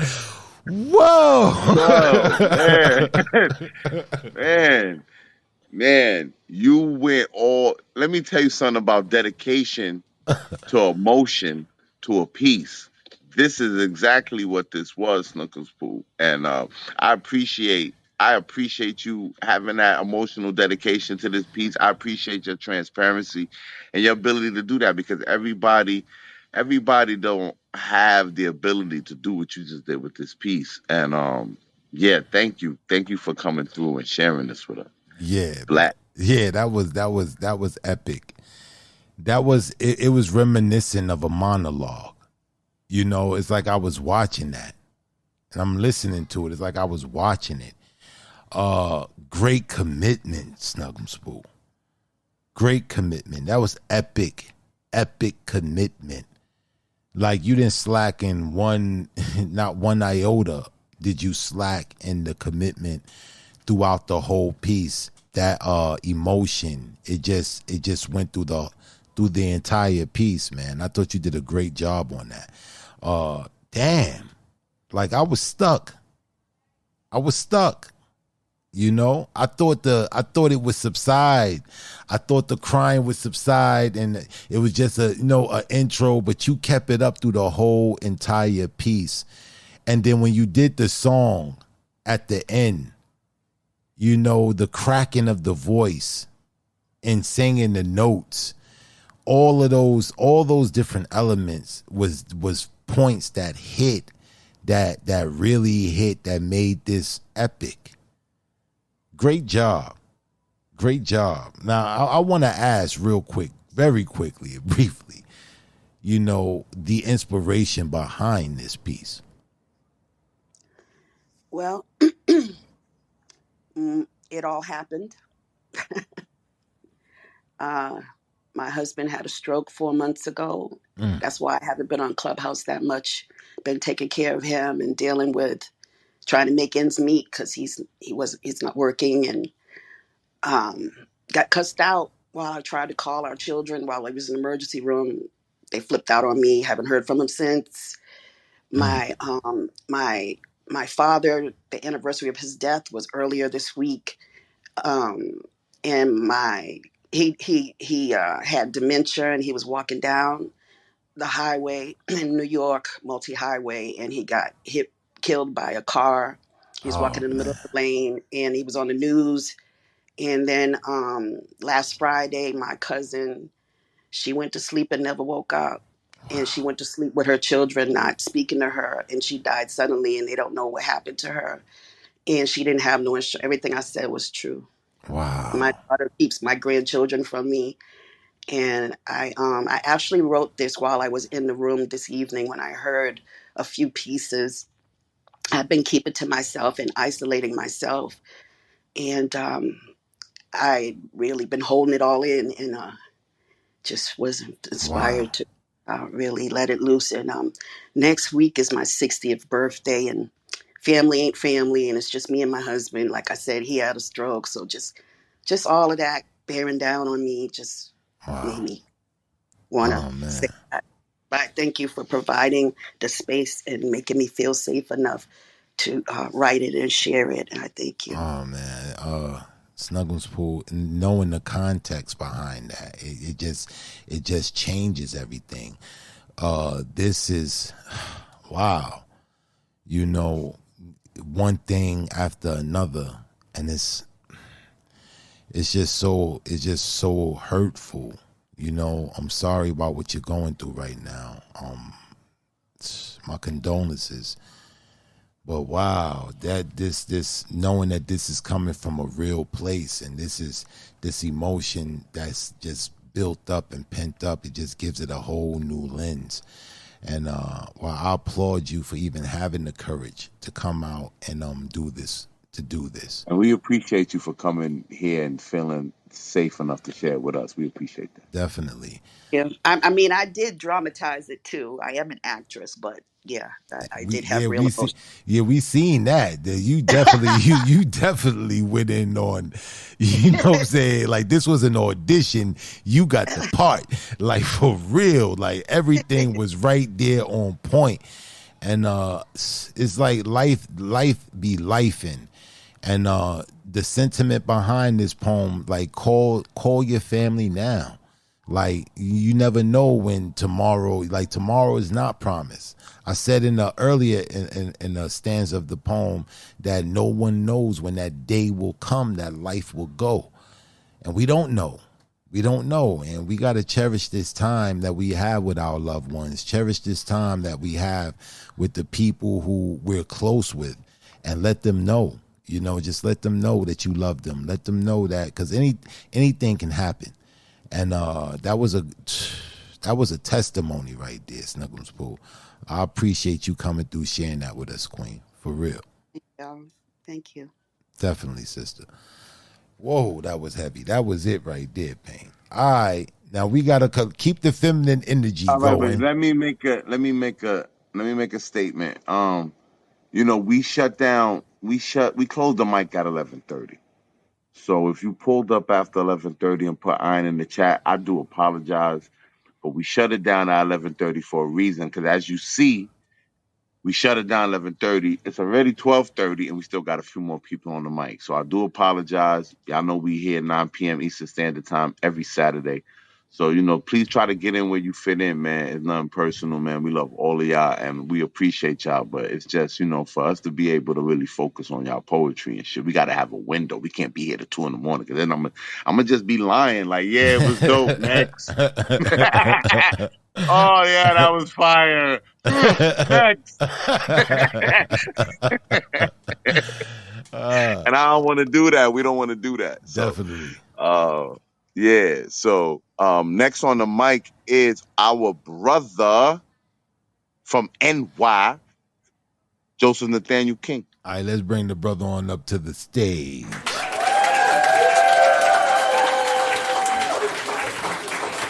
We'll get Sunshine next. Hey, what's good? What's good, Joseph? How you doing, brother? Oh man.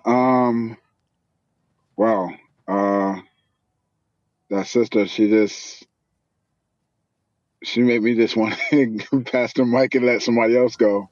Goodness.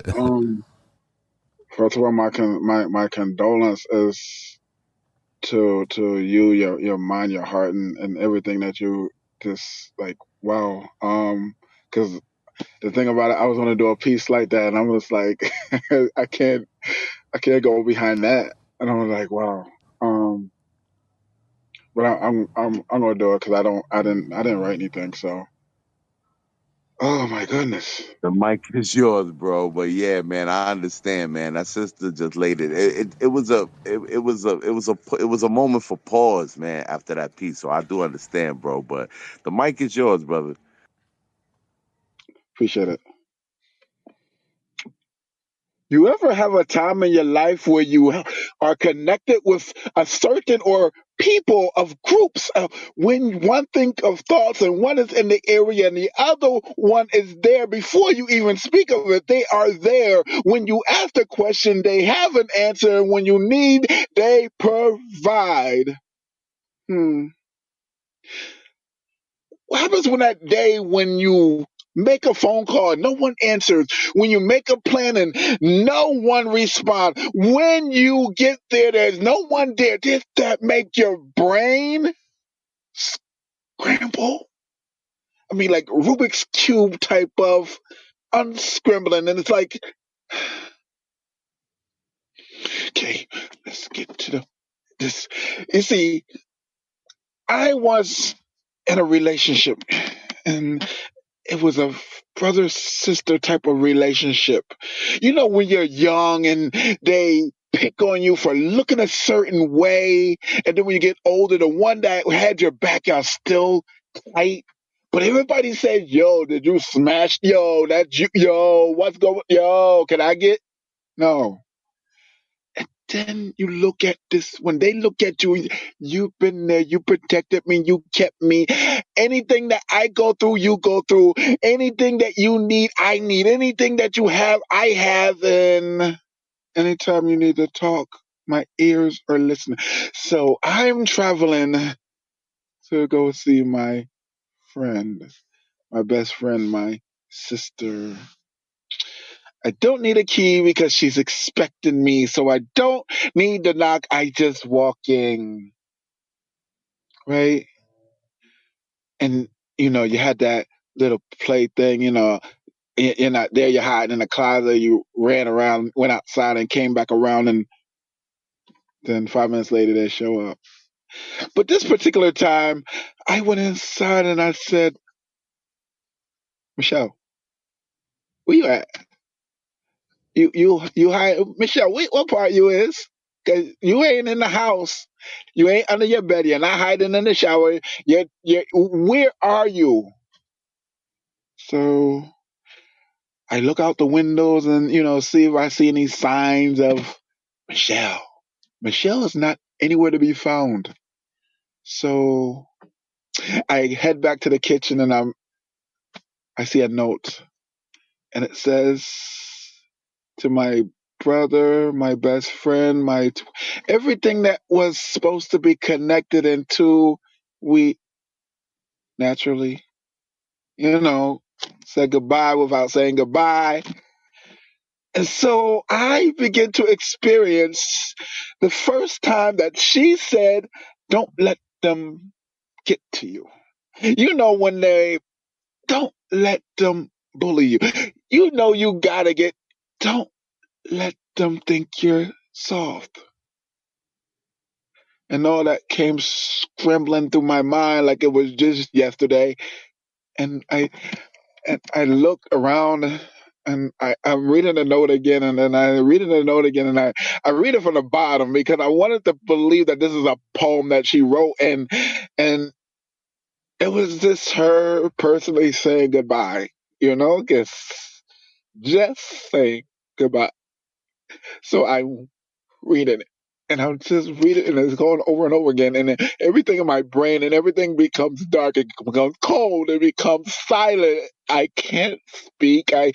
My heart begins to skip. It begins to do it. So I'm looking. I'm like, where is she though? And she wrote the note. Where is she? So I go into the room because I didn't look there because she never hides in her room. So I go there and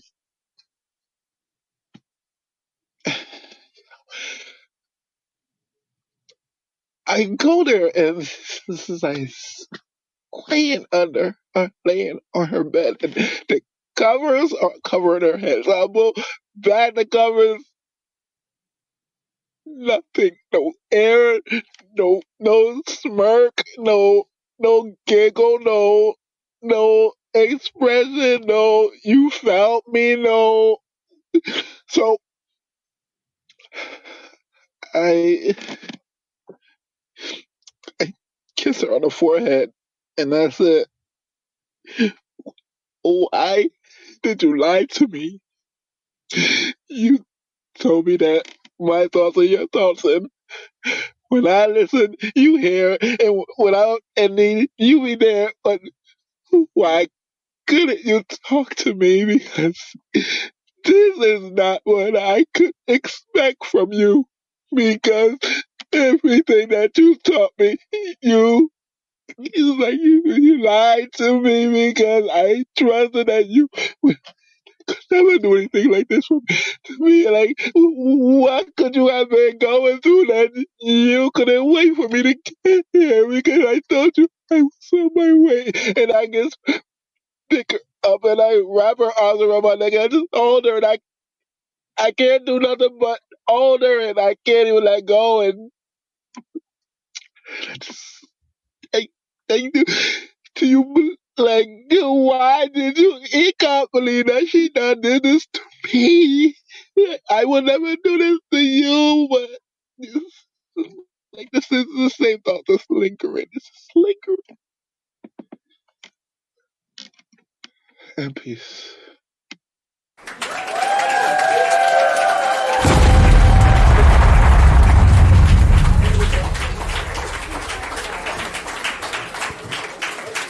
Now, in a very emotional iron sharpens iron.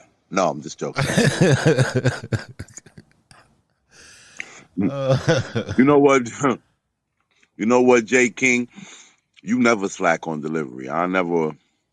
There's never no problems with you with the delivery. You always give it 100%. Um, that's just you, man. I'm very familiar with your artistry, and you always go in like that, man. I'm gonna let Black get into the sentiment of the piece, man. But the delivery of that piece was spot on, brother, and I appreciate you. And I do apologize for skipping you. I'm glad you stayed around so we could hear that, man. Thank you for sharing that with us. Yes, sir. Yeah, brother. Now this was a freestyle, right? Joseph. No, I performed this about 2 years ago, so a lot of it was remembered. Oh, okay. Kind of Yeah, like perfecting it. yeah, man. Great commitment, brother. Great commitment. I love the callback that you did in this poem. You know, when you went in and you discovered the body, how you came back, you brought that call back. I hear what you hear. You know, we're connected, and you know, how would you do this to me? You know, how would you know, why wouldn't you come just talk to me? You know, I really got that sentiment. Very emotional piece, very theatric, you know, as you're known for, very theatric.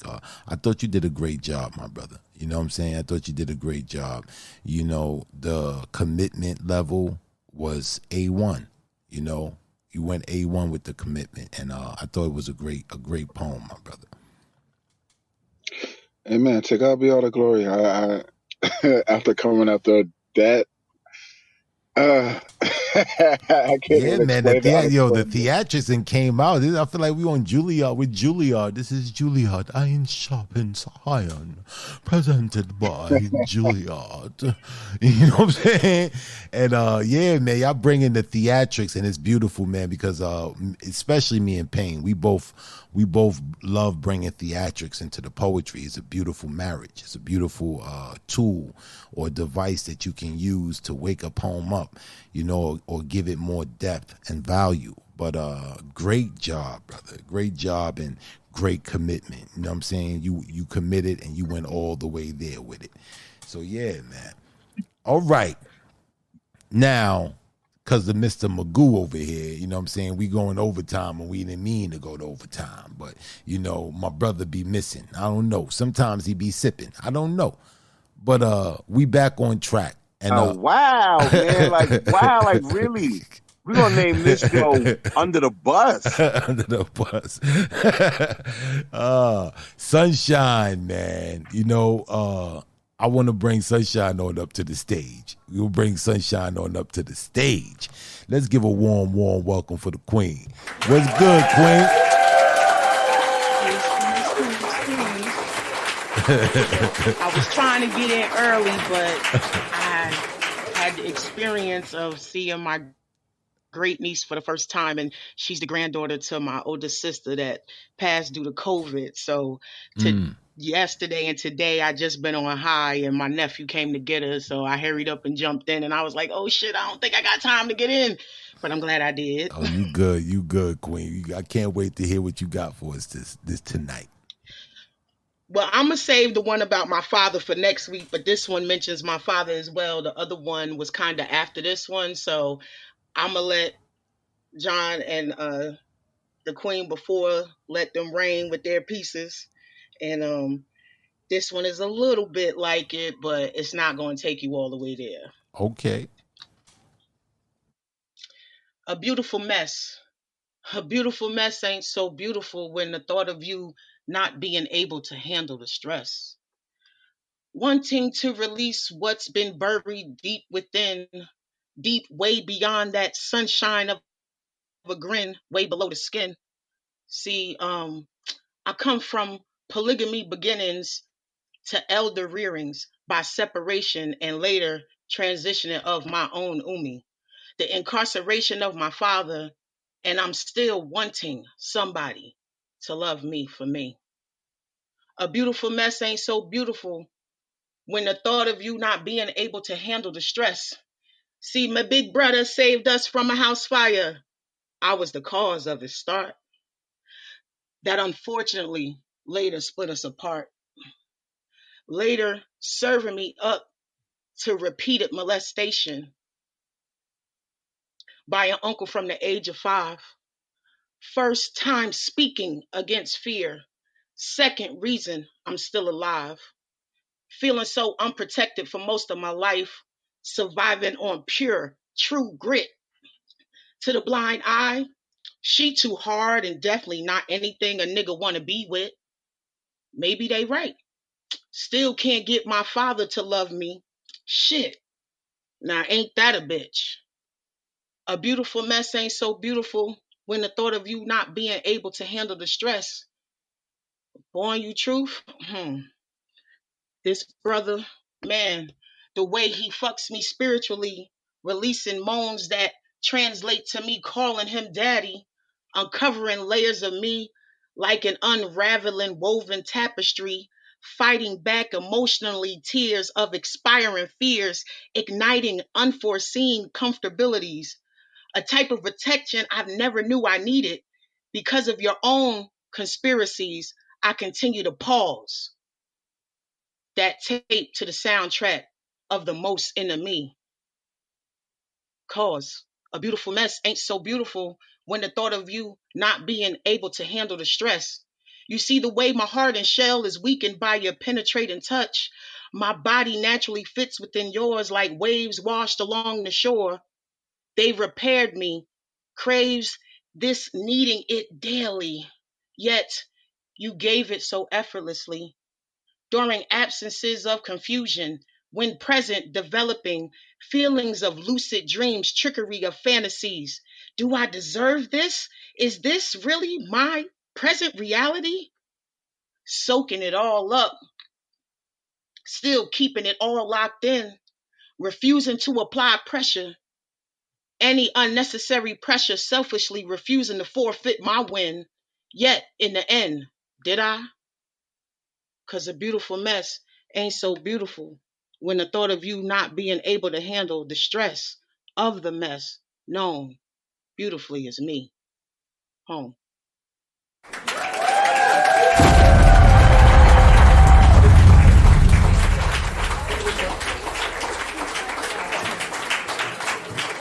Wow. Wow. Wow. Wow. Sunshine. Damn, this refrain, man, is dope. And the way you ended it, it just made it epic. You said a beautiful mess ain't so beautiful. And then, can you repeat that last line for me? The very last, The very last line. when the thought of you not being able to handle the stress of the mess known beautifully as me. Known beautifully as me. Wow, man. Epic piece, man. This is a roller coaster. Your cadence, when I hear you spit, this is real. This is real. When I hear you spit, two people come to mind. Two people, two poets come to mind. And I'm going to tell you the two poets that come to mind. Every time I hear you spit, the two poets that come to my mind is Kimbrella and Queen's Mind. And Queen's Mind. Can I tell you something? Yeah. Kimbrella, she's very humble about it, but I grew up under Kimbrella. That's my big cousin. So yeah.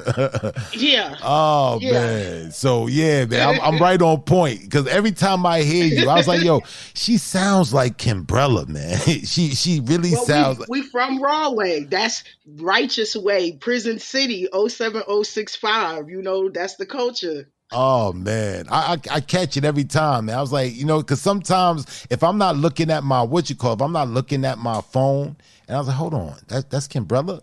And I'll be like, nah, that's not Kimbrella. Like for real. And Queen's Mind. And because of the emphatic edge that you give to your cadence. I thought this was a phenomenal piece. I thought damn, this was well worth the wait. I'm sorry Payne had you waiting for so long to get up here, man. But this was well worth the wait. This is well worth the wait. Thank you, Sunshine, for bringing this piece through. And what's the official name of this piece? A beautiful mess? A beautiful mess. A beautiful mess. Yeah, man. This is dope, man. This was dope. Thank you for coming through, sharing that with us. Wow, man. See, I be right on point. I be listening, man. I be hearing little nuances. I would never, you know what I'm saying? We just discovered something. We would never known that. We would never known that. I was like, yo, why she sound like Kimbrella, man? For real. Yeah. Oh, man, that's dope. That's dope. Yeah, thanks for coming through, Sunshine. All right, Payne. Did you miss anybody else, bro? Is there anybody else that's coming out of the rock? First of all, can I comment? Can I say something? Feel like that? Can I speak? Can I get the mic back? Oh, my bad. My bad. Go ahead, bro. My fault. Sunshine. I appreciated that piece, and what you saying. You wasn't going to take us all the way there. You took us all the way there, man. Sometimes, some pieces need theatrics and some don't.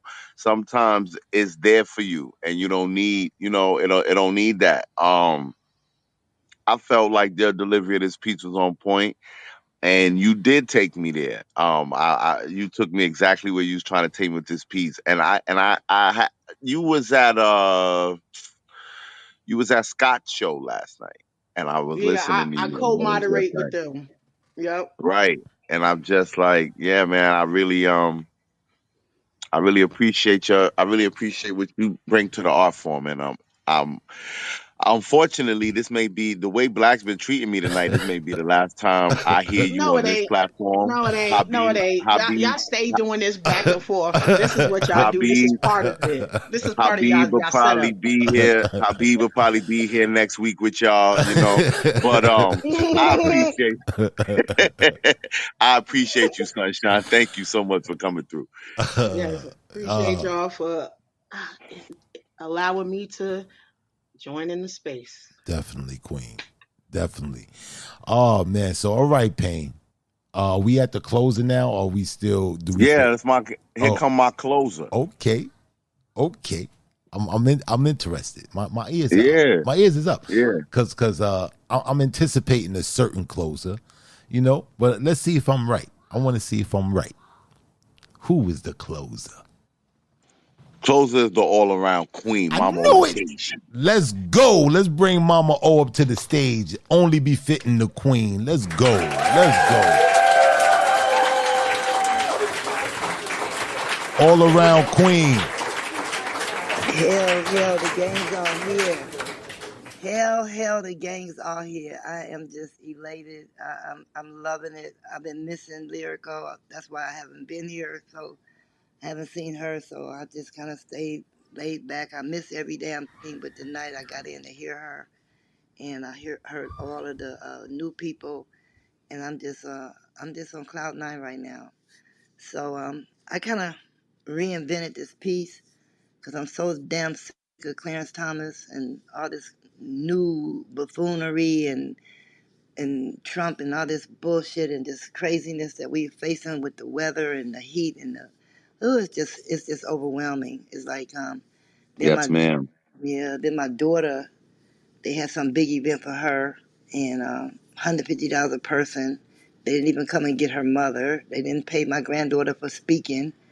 They just using her name and putting it out there and not even thinking about the family or anything. So I'm a little bit in a bad space. So I'm gonna read this piece called "Power in My Pen," and it goes like this: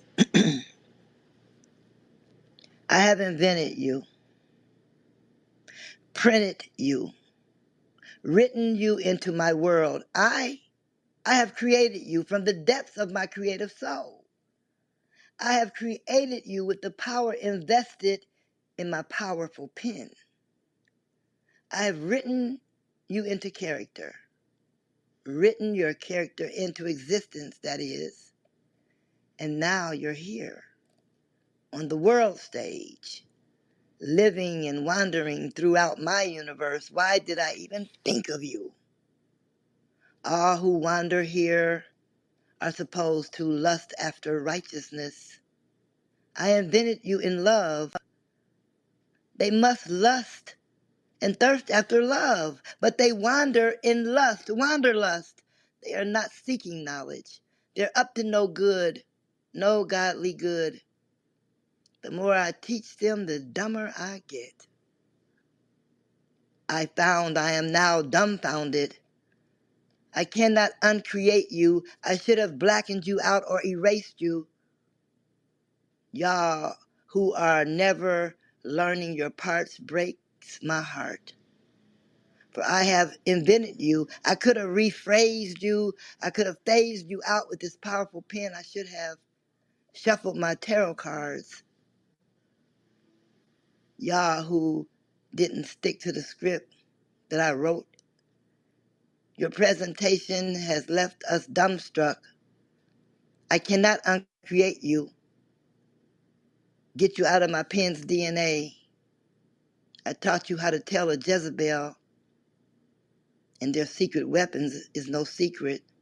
Clarence, Death Card, Thomas, Clarence Thomas, Long Dong Silver. Anita said it was rape. But I can better, however, uncreate this spell with my pen, so I end my tale by writing those out of the script who can't get a grip on our destiny. So I'll kill them dumb fucks off with my pen before they alter or rewrite our history again. My powerful pen writes the end again. Poem.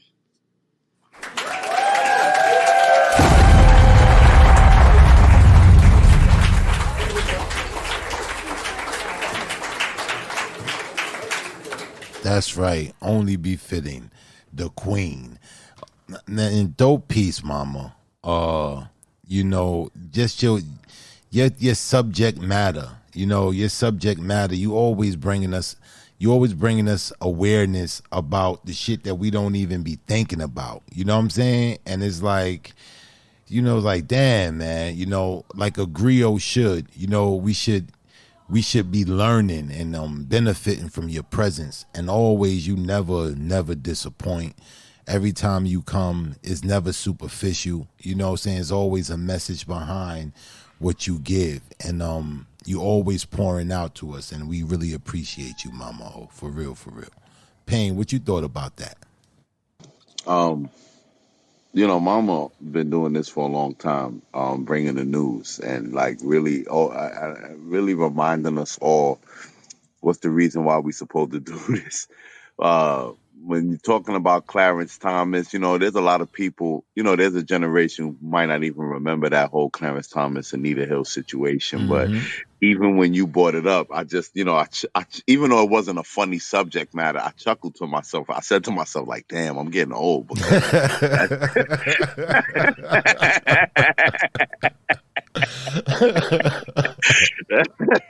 that shit happened a minute ago. Yeah, and you know what you're talking about. And you know what you're talking about. You was like, yo, damn, man, am I getting old? Like, oh shit, why do I But know this?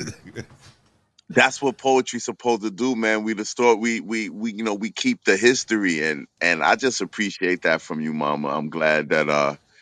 I'm just glad that you're amongst us, man, and I appreciate you. And I also appreciate you last night sparing me your triple X poem that everybody was anticipating. I love you because I didn't want to hear that, and I would have left. And I'm glad that I love you. Thank you. You're very welcome. Anyway, Yeah, it's And man, crazy. all of this spraying the sky and fake meat and all of this stuff, Mama, it's giving me paranoia. Okay, of Mm-hmm. course. I'm not. Every day I look up, I'm like, I can't see the sun. The sun, everything in the sky look all weird, and it's bothering me. People walking around like they don't got a candle. I'm like, I don't know that they spraying the sky, that the sun ain't sunning, the sky ain't skying. That's because we are children of the sun. The sun nourishes us. They are irritated by the sun. The sun burns them.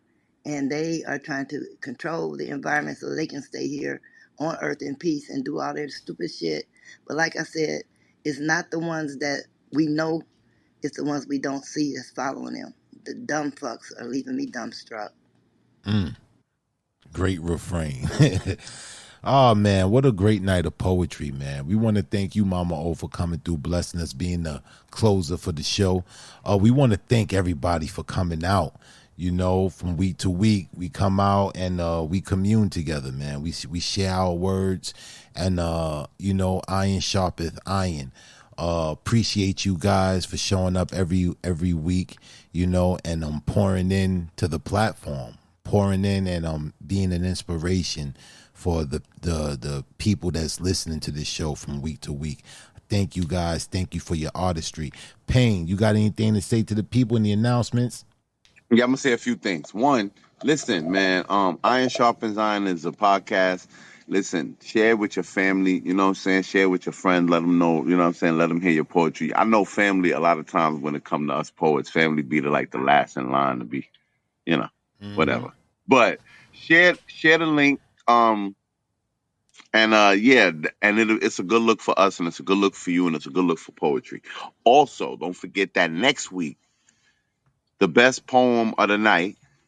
Uh, Gonna get $25. It's a small thing, but it's appreciation for y'all coming through and spitting y'all shit, and it'll be fun. Little, I'm always a fan of a little friendly competition. Mm-hmm. And lastly, but not leastly, tomorrow at 10 p.m. Eastern Standard Time, how many mics is back in the building? We doing that Toby album This dude's called stupid. Moments. This dude's stupid.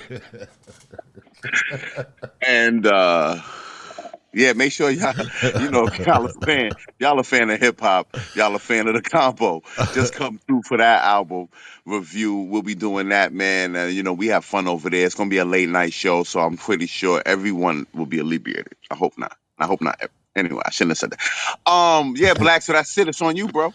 Yeah, man. Thank you guys, man. The episode from last week, The Nuance of Love is out. It's streaming everywhere. You can get it on Amazon. You can get it. I was supposed to put the link up, but so much stuff going on back here. I don't forgot. But you guys can go up there, look up Iron Sharpeth Iron, and it's pretty much everywhere. Spotify, on YouTube. For the people who do not have those streaming sites, you can go on YouTube because I released the video on YouTube as well. So you can listen to the recording over there as well. So if you don't got those other streaming sites. But once again, I want to thank you guys. I want to thank you guys for coming out week to week, showing love and sharing your artistry. And we thank you immensely. And good night.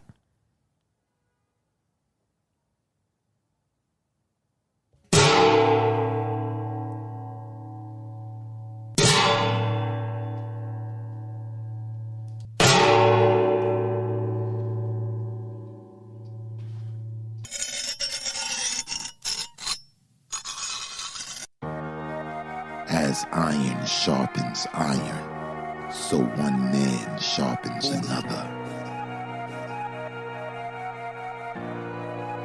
Or the story. I thought the story, I thought it was a good story. I just felt like it was parts of the story that lagged a little bit for me.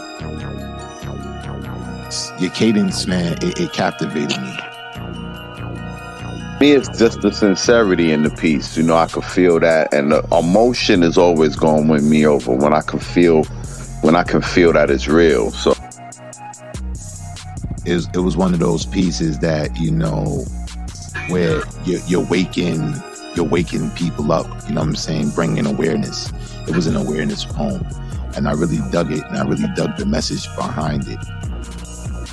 Thank y'all very much. I really appreciate it. I appreciate the space. Are you ready to enter the dojo? Here, iron, sharpeth iron.